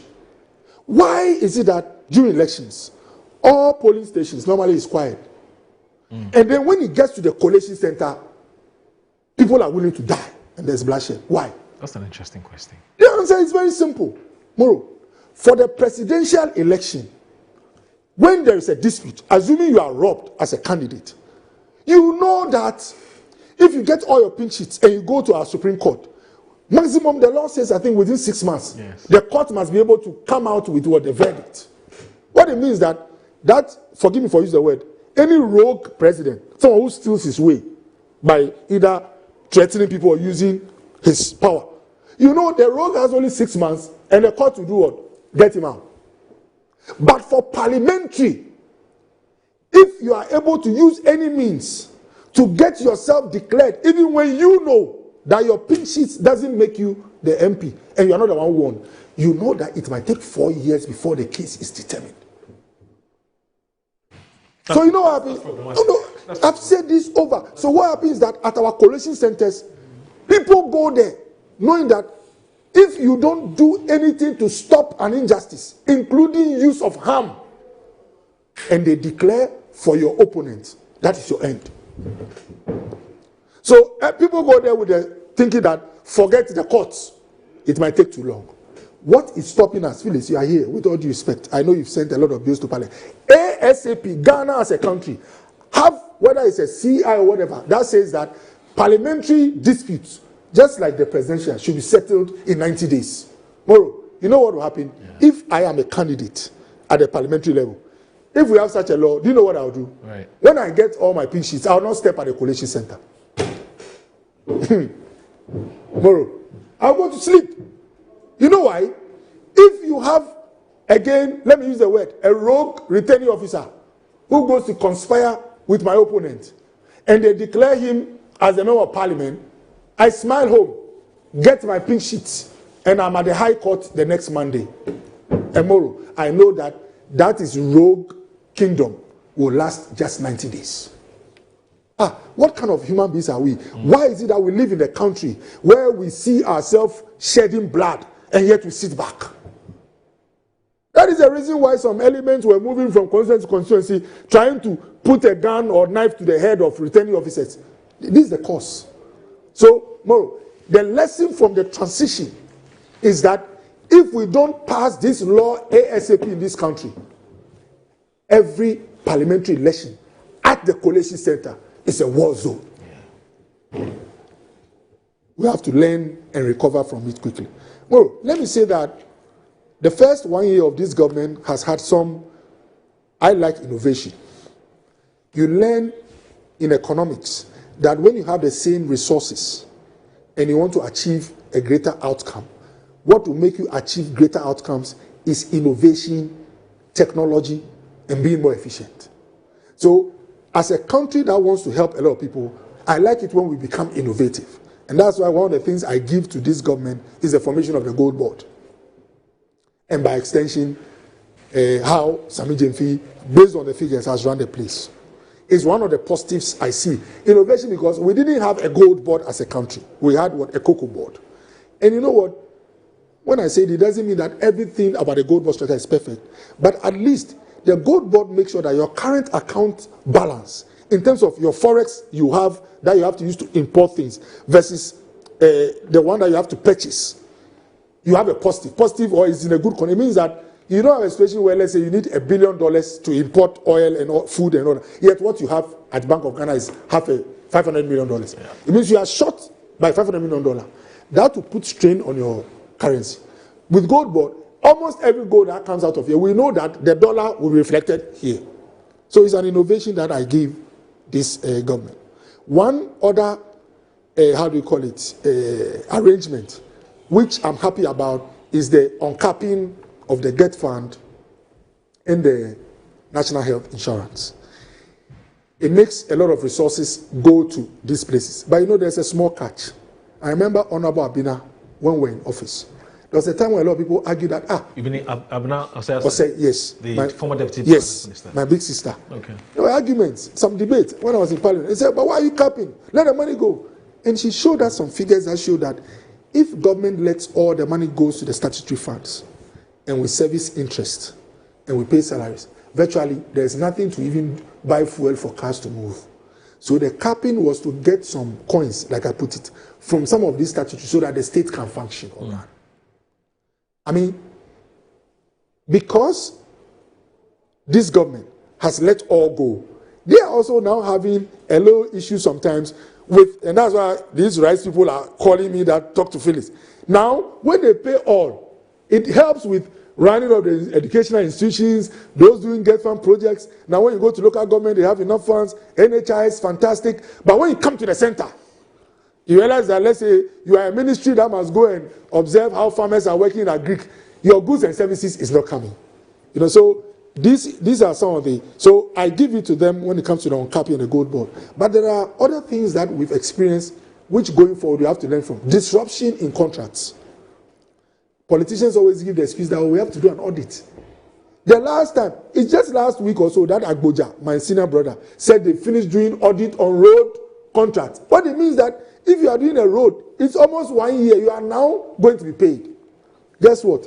In Sawam, Pokwasi, it took the agitation of those there and the halt of the work and the deterioration to force more or less the hand of this government to pay the contractor to work. So those things have cost that economically, because all this while, things that could have moved on slowed. And the part which I want to mention is very serious. In the 2026 budget, which was read by my senior brother, Honorable Tufosi, he said we're going to generate close to 480,000 jobs from big push into roads. The budget was to create 800,000. Almost 500,000 was from road works. And the rest, the 300,000 left, 250,000 is from the oil palm, which is also an innovation. It's one of my high points of the 2026 budget. This oil palm stuff.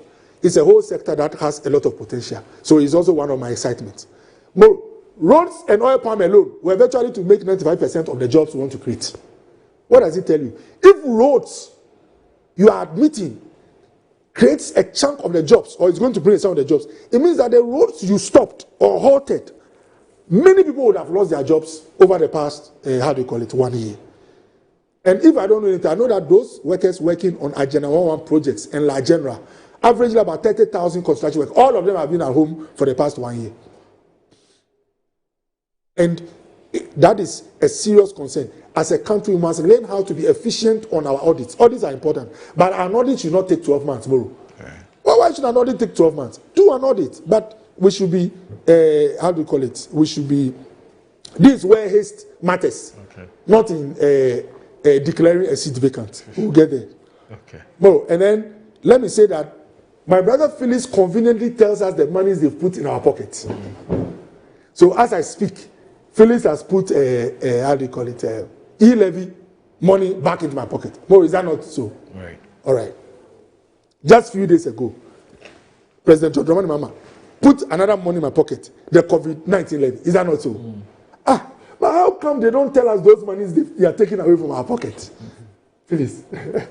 The D-levy, which has taken 5.7 billion from the pocket of Ghanaians. That's the estimation projection for 1 year. Is it that they forget, or is the communication style? No. Apart from the D-levy, electricity prices have gone up. The prices that we were paying under the NPP administration, there's been increases about 2-3 times. In fact, when you do the estimates, you are looking at about 10 to 15 billion from electricity and water extra. These are monies that Phyllis and this administration, and you know the funny part, I should have brought you, I think paragraph 362 or so of their first budget said that they would ensure that the ESLA and the others brings in enough funds for the energy levy without any increase in taxes or levies. As we speak, they've taken that money from our pocket. Are you aware that the reorganization of the VAT, decoupling NHI and stuff, led to some form of increases in the taxes, raw VAT that businesses will pay? So, no, this will be my final words. Okay. It is too early in the day to say that this government has, failed. Okay. And it is also premature, because I've told you a scenario of some of the good things and some of the heavy things. And before I forget, there are two main things that this government prides themselves a lot in. This inflation that has gone down. Moro, with all due respect, anybody who's done economics will tell you that the contractionist approach can be used to drive down inflation. Contractioning means that the biggest spender will refuse to spend, which is government. Look, if you have contractors who are big spenders in this economy, they buy the sand, they buy the cement. If you've not paid them for almost a year, because your audit is now ready and you're about to pay them, what it means is that they wouldn't demand or purchase. When there is no purchase or demand, productivity and prices normally tank down. And there is one phenomenon about the 2025 budget, which I pray will not be a feature of the 2026 budget, which is budget variance analysis or performance, where you take a look at what was allocated to a particular program and what was actually released, the variance, as in how much was not given. So if you look at La General Hospital, for example, the 2025 budget said they were going to spend 60 million Ghana cedis on the project. In fact, if it's yesterday that Honorable Atu-Forson paid, then I stand to be corrected. But as at my last check, in 2025 budget, not even 1 Ghana cedi was released. So when you do the budget variance, it's negative 100. It means that all the money didn't go. When you look at the big push, the variance for the big push was about negative 50%. About 50% of the money didn't go. Now, immediately, even your own allocations are not going. You know what it means? It means that you are deliberately, by a contractionist approach, reducing demand in the whole economy. And that will ultimately let your books look good. But guess what? It's at the expense of lives and livelihoods. For these guys who were working at the sites that you didn't pay or are not releasing money to, they would have hardship. Their wages will not come. You will get a primary surplus, which is good. You will say that, oh, this guy is a fine person, but there must be a balance. I'm not saying spend recklessly, but have a fine balance. By the way, the monies being paid towards the aircraft purchase would have brought some relief in both the road sector, the health sector, and the manufacturing sector. Thanks. Well, my brother has said a lot, so I'm sure that, first of all, you've secured an extension of time, I'm sure. It is important that we have time to discuss these matters. So I would address many of the things that he said, even if I assume that he said them in good faith. Okay. Clearly, there are distortions and there are misrepresentations, and it's important for the people of Ghana to understand what the truth is about these matters. There are also some matters that he has not raised, that his party raises, and some commentators in the social space also raise, and so it's important to clarify them. That, after all, is my job as Government Communications Minister. Moro, the first point about COVID, you see, it's a hackneyed excuse. If I didn't even want to go back, because we've trashed it out on this program many times. In fact, the verdict of the election showed that people did not buy that excuse. Because, you see, the average voter is rational. Forget about passions arising out of emotional attachment to parties. But the average voter is rational. When they go to vote, they do a careful assessment. They know what government is at fault for and what government cannot be blamed for. You see, they are just like us. We only have the benefit of coming to sit on TV. We are by no means the most intelligent people in this country. So let us not underestimate their capacity to assess the situation. If COVID was the force majeure that they say it is and had the impact that they say it had, they won't lose the election. People will see. Because people felt COVID, did they not? People died from COVID. There were people who were hospitalized. People's businesses were disrupted by COVID. So they know. And they won't take it out on you. But people know that COVID only became a shenanigan, a small screen for you to be reckless. It is a reason why when you compare us to all our neighbors in West Africa and Sub-Saharan Africa, we had the worst economic outcomes. Perhaps if you take out Zimbabwe, that has historic economic downturn. Ours was the worst in the whole of Sub-Saharan Africa. We defaulted on our debts. Our inflation was above the roof. Our debt to GDP ratio was above the roof. Our deficits were huge. We had a deficit of 15.1%, which was one of the highest, if not the highest, in Sub-Saharan Africa. COVID did not go past any other country. In fact, there were countries where they lost up to 1 million people. Italy and other places, they were dying in thousands by the day. Their economies didn't collapse. It's because they had fundamentally robust structures that underpinned the economy. And then when COVID struck, they made the right adjustment. But you didn't do. So you find that even before the elections and now, they falsely attribute a certain justification of COVID to President Mahama in the speech that he read at Harvard. You see, I'm in a position to know, Moro, because I contributed to writing that speech. So I know that when you read the speech, the president rightfully acknowledged that COVID had an impact on the world. Nobody can dispute that. So the president was not going to stand in Harvard and dispute that. But in the paragraphs that followed that particular paragraph, the president said we were hardest hit because it exposed fundamental flaws and mismanagement in our economy. It is in that speech. Moro, you can Google it. I actually have it on my machine, but because of time, there's no point going through it again. But Okoboy can actually Google it and read the whole speech if he thinks what I'm saying is not true. So that attempt to justify and in fact, sometimes they cut it and put it out as though it is a recent speech. It's a speech delivered in 2022 or thereabouts, at the height of COVID. So that matter must be put to rest. President Mahama has never held brief for the Akufo-Addo administration on COVID. He said that COVID had affected the world, but our situation was exacerbated by economic mismanagement. And it is true. And how do you check mismanagement? It is the deficit. You earn this much and you spend that much. The moment your revenues take a hit, you must adjust. And if you spend in the right places, the people will understand. But they didn't do that. They went on a spending spree because there was an election. And if that is actually what distinguished us from our neighbors, because we had an election in 2020. So they spent with a view to carrying favor with the Ghanaian electorate, buying votes, essentially. That is what they did.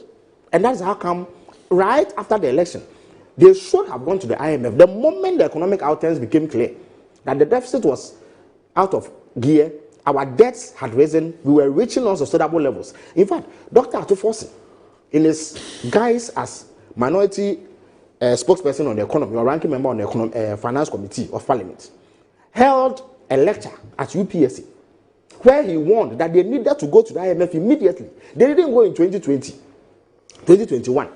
Even in 2022, they waited several months. You recall how Ken Ofori-Atta went around vowing and swearing that he wasn't going to go. And he was a powerful force in government. All of them, because of the propaganda they had done against us with our 2014 IMF program, they feared that politically it would be used against them. So they said they won't go, even when it was clear that they will go.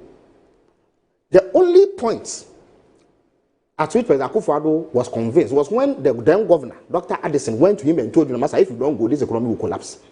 It was that saved the day. And that is how come he called the IMF managing director at the time and said we were going to go. So, first of all, the mismanagement of 2020 to win elections.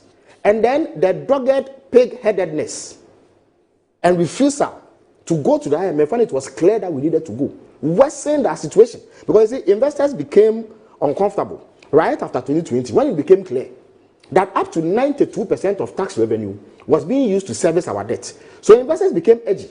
That hey, these people are getting to a point where they can't service our debt anymore. So they began withdrawing their investment. And you know, when you reach agreement with them for them to invest, there is a clause in there that allows them to make immediate withdrawals anytime they want it, and you are obliged to give it to them. So they began. Then our currency began to take a hit. At that point, they should have gone. If they had gone to the IMF, what the IMF would do will be to guarantee policy credibility and tell the investors that we are here. We will ensure that they do ABC, so your money is safe. They didn't do that. So they went to the IMF limping in an ambulance. By that time, things had gone awry. And then the IMF asked them that where your debt had gotten to, the only way out is to do a debt restructuring. Tell your investors and creditors that we can't pay now, let's pay tomorrow. So the IMF actually held their hand, took them around to essentially beg creditors to give them that space. But if they had gone right after the election of 2020, we wouldn't have gotten to this point. So that point about COVID must be dismissed. COVID, yes, affected the world, including bigger economies. But ours was exacerbated by recklessness, irresponsible mismanagement of our resources. Number two, there's a claim that they make about the 24-hour economy. That, a year down the line, nothing is... More, we never promised that 24-hour economy was going to last for 1 year. Okay. It is a long-term program aimed at expanding our economy and in the process generating jobs. Unlike them who like to revel in slogans, we believe in more structured implementation of policies so that they stand the test of time. Now they are crying about 1D, 1F, 1D, 1F. More, if you have established 150 factories, do you even need a slogan? The factories will be standing. So whether the policy continues or not, the factories will be standing. One day, why would you even worry? But they like to sing slogans. What do you call it? Planting for food and jobs. And yet, food inflation reached 69%. Yet, if you look at the books, they say they spent 3 billion Ghana cedis on that program, and yet food inflation reached 3%. So they believe in sloganeering. So they think we are affected by the same bag. No. As I speak to you, the 24-hour economy secretariat has been put together. If you look at the budget, they've been given substantial amounts of money to be able to set up properly. Once they do that, they will now enter the phase of proper implementation where they engage all stakeholders, give the incentives that we promise on electricity, utility, incentives, financial backing, so that will become a program that stands the test of time, so that the youth then are able to benefit from the 133 that we spoke about. So we have not abandoned it. We are putting in place the building blocks carefully. Okay. The Women's Development Bank, and you rightly corrected me, only last month, the finance minister has given 401 million Ghana cedis to the bank, and that makes it a viable commercial bank, because that allows them to meet the minimum capital requirements of a commercial bank. So it is a big deal that the people of Ghana or the women of Ghana, Moro, you and I, bearded folk, we are not allowed anywhere near it. So the women clearly hold sway in this one. Yeah. And it is something that is happening. Last year, 50 million was given to them so that they do the preparatory work. So that when it is established, it stands the test of time. So 400 million Ghana cedis will go to the bank, and the women will get their credit to do their business. Through that, you create employment. And in fact, it stands to reason that if the woman opens a small business based on this credit that she has received, she's also going to employ others. Not so? Yeah. And then you generate a bit of jobs in that regard. Again, he says that we are spending 2.5 billion Ghana cedis buying aircraft. So it is a misplaced priority, and you can build roads, can do water projects. It is true. There's something called opportunity cost. If you don't use it for this, you can use it for that. At the very least, now it is clear that the claim that we were spending $1.2 billion to buy a presidential jet is a lie, right? Because he himself has said now it is 2.5 billion Ghana cedis to buy 5 planes. Is that what he said? In this budget? Yes. In the subsequent... Yeah, but that is not what... But the multi-year budget doesn't say we'll spend $1 billion on the presidential aircraft. That's not what the budget says. When you add all. No, but it is not to buy 1 or 2 presidential aircraft. It is to buy a range of equipment. And the last time I was here, I spelled it out tomorrow. Security is the #1 priority of every government anywhere in the world. Look, the US has an aircraft carrier called SS Gerald Ford, which costs what? About $13 billion to build. $13 billion for one equipment. Because they know that they have to protect their citizens against external aggression. And they are doing that because it is a priority. And there was a proverb I recited here the last time, and I'll repeat it. They say, Abua once na when you see, the housefly may not have much to offer, but at the very least, wiping its palm is something that it can do. So if a government is not able to do anything at all, securing its citizens should be something that you should be able to do. So it is the #1 priority of every government to secure its citizens. Anybody who tells you that security is not a priority cannot be a serious broker. And no, what are we buying? We are buying equipment for the military, the armed forces, the air force. Okay. And it's a broad range of equipment. It's not just aircraft. So there are 4 helicopters, military helicopters. We've recently had a helicopter that was involved in a crash, taking away some of our brightest minds. Tomorrow, Dr. Mane's final funeral rites will be held in Kufuor. Such an illustrious son of Ghana was lost.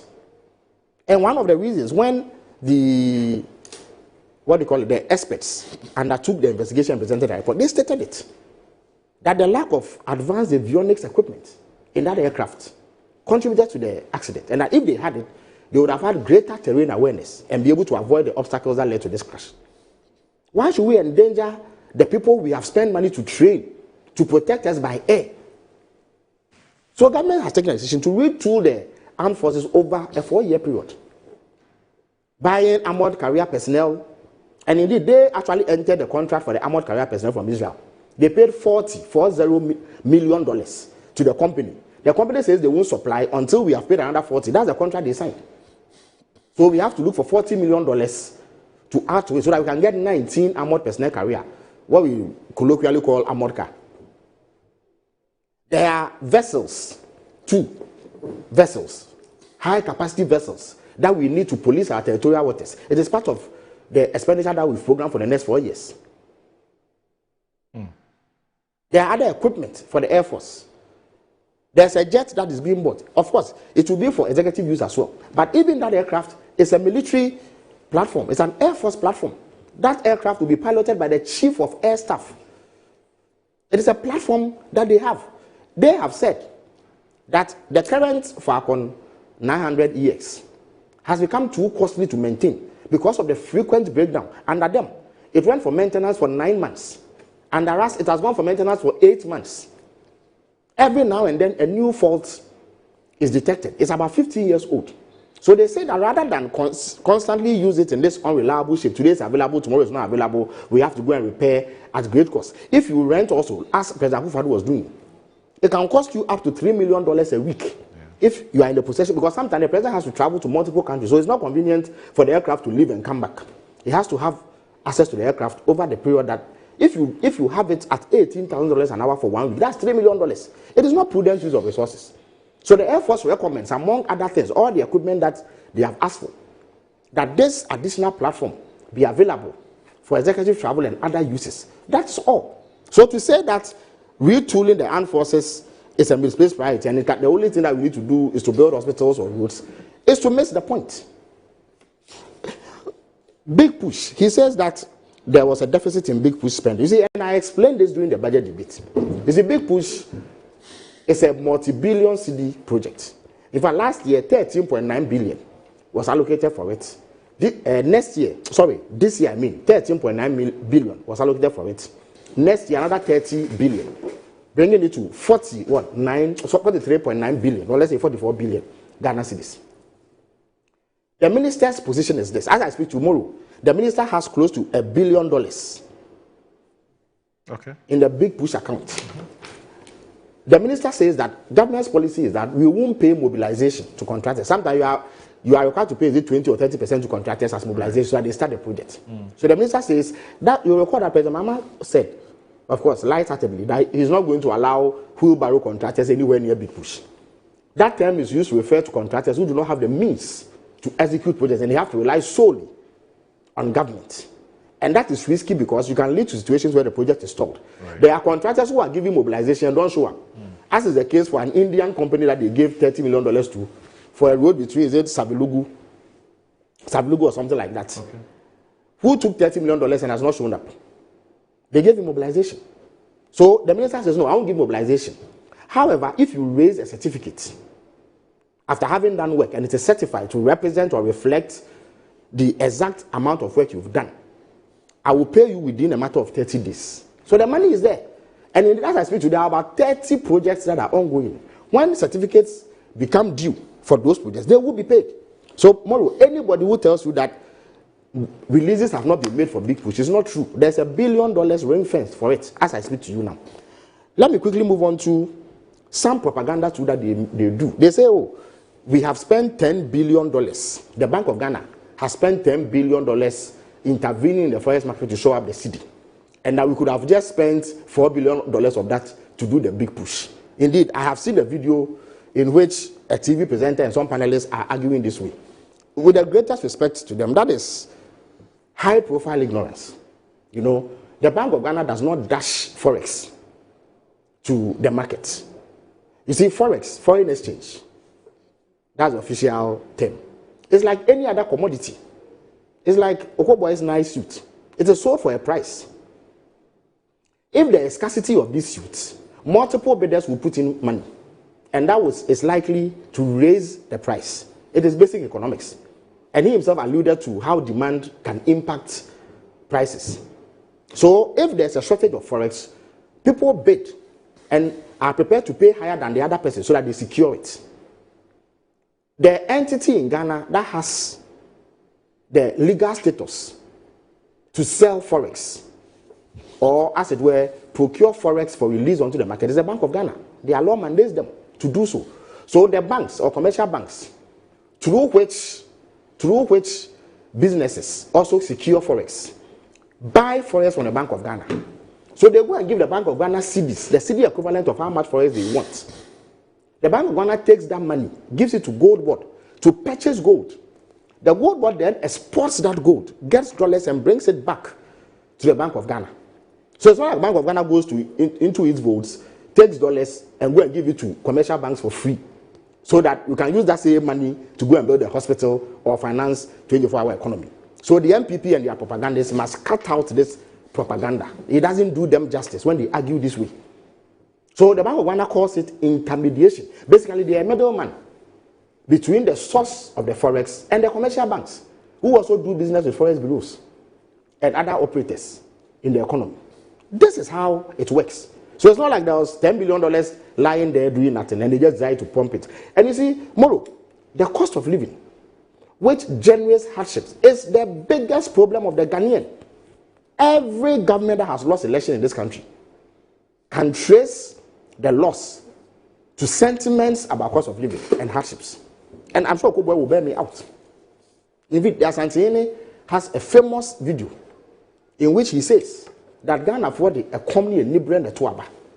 So that the moment they begin to feel hardships and they determine that you have caused it, they punish you, as they punished the MPP and they've punished the NDC before, and they punished other parties before. So any government has a responsibility to do what it takes to ease the burden and suffering of the people. So if the Bank of Ghana and Gold Board, and he himself has praised the Gold Board initiative, the Gold Board initiative or proposal was in our 2020 manifesto. We didn't win, and therefore we could not implement it. But having won now, we've implemented it. And in the last few months, let's say 8 to 9 months, they've brought in $10 billion of forex. And that is how the Bank of Ghana is able to get that sort of liquidity to put into the market, so that when businessmen need it, for import or other activity, they get some. That is how come the currency has appreciated. The downside of it is that the currency would have depreciated, the cedi would have depreciated, and it will mean that prices will continue to go up, which will lead to direct suffering of the people. So it is also a major priority of government to ease the suffering and burden of the people of Ghana. There are a few MPP people, fanatics, posing as intellectuals and economic gurus who were nowhere to be found when the economy collapsed, who constantly purport to criticize this, that the Bank of Ghana is intervening. What is the use of having dollars in your central bank when people are suffering? And indeed, the Bank of Ghana has met and exceeded the IMF threshold for additions to our external reserves. They asked us to do $1.4 billion this year. We've exceeded it. So there's even extra. And when they have extra and they can mobilize more through the gold board arrangement, the wisest thing to do is to make sure that forex is available in the market so prices don't rise because the currency depreciates. So that must be put on record. Again, he also says that electricity prices have increased. You see, there's a bird called Anomago Konekode. Oh, it is important. Yes, it's important to address this. You see, there's a bird called Anomago Konekode. Okay. Essentially, they go to the estuary of the river and muddy the waters. Then they quickly run down south to lament how muddy the water is. Okay. And that is essentially what the MPP is doing. You see, in December 2024, in fact, as part of the IMF program, one of the things that they were required to do was periodic tariff adjustments. You know that in times past, up until 2015 or so, the petroleum downstream was not deregulated. So government used to pay what they call subsidy. In reality, government never had money to pay, so there was always debt. And as and when it became convenient, a huge increase was slapped on the price of fuel at the pumps. So we took a bold decision to do full deregulation. Credit must be given to President Kufuor because he did partial deregulation. But we did full deregulation. Since we did that, when was the last time you've heard of fuel shortage? Or an astronomical increase in fuel prices, save for the period under the MP between 2022 and 2024. That is because there's full cost recovery. When importers bring in fuel, they get the exact amount of money that they put into importing it. So there's no debt. They call it full deregulation. Electricity costs money to generate. And what we have often done is that government has committed to subsidies that it does not have the money to honor. So constantly there are debts. And then when it hits a critical point, we go into doom zone. Because the utility companies simply do not have a leeway out. As I speak to you, in this budget, the budget for 2025, the finance minister has had to pay 27 billion Ghana cedis to the energy ministry to give to operators in the sector as what they call energy sector shortfall. Because the amount of money it costs to generate electricity is far more than what they bring in. The difference has to be made for by government. And this year, 27 billion. Imagine what 27 billion Ghana cedis can do. Next year, because of the efficiency improvements, the situation has improved so that now it will be 15 billion, not 27 billion. And we hope to bring it down and eliminate it completely. You understand me? Because of this age-old problem, Kenofrata is on record to have said that increases in electricity that they did in April 2023 were a precondition under the IMF deal. And in fact, it is in the IMF document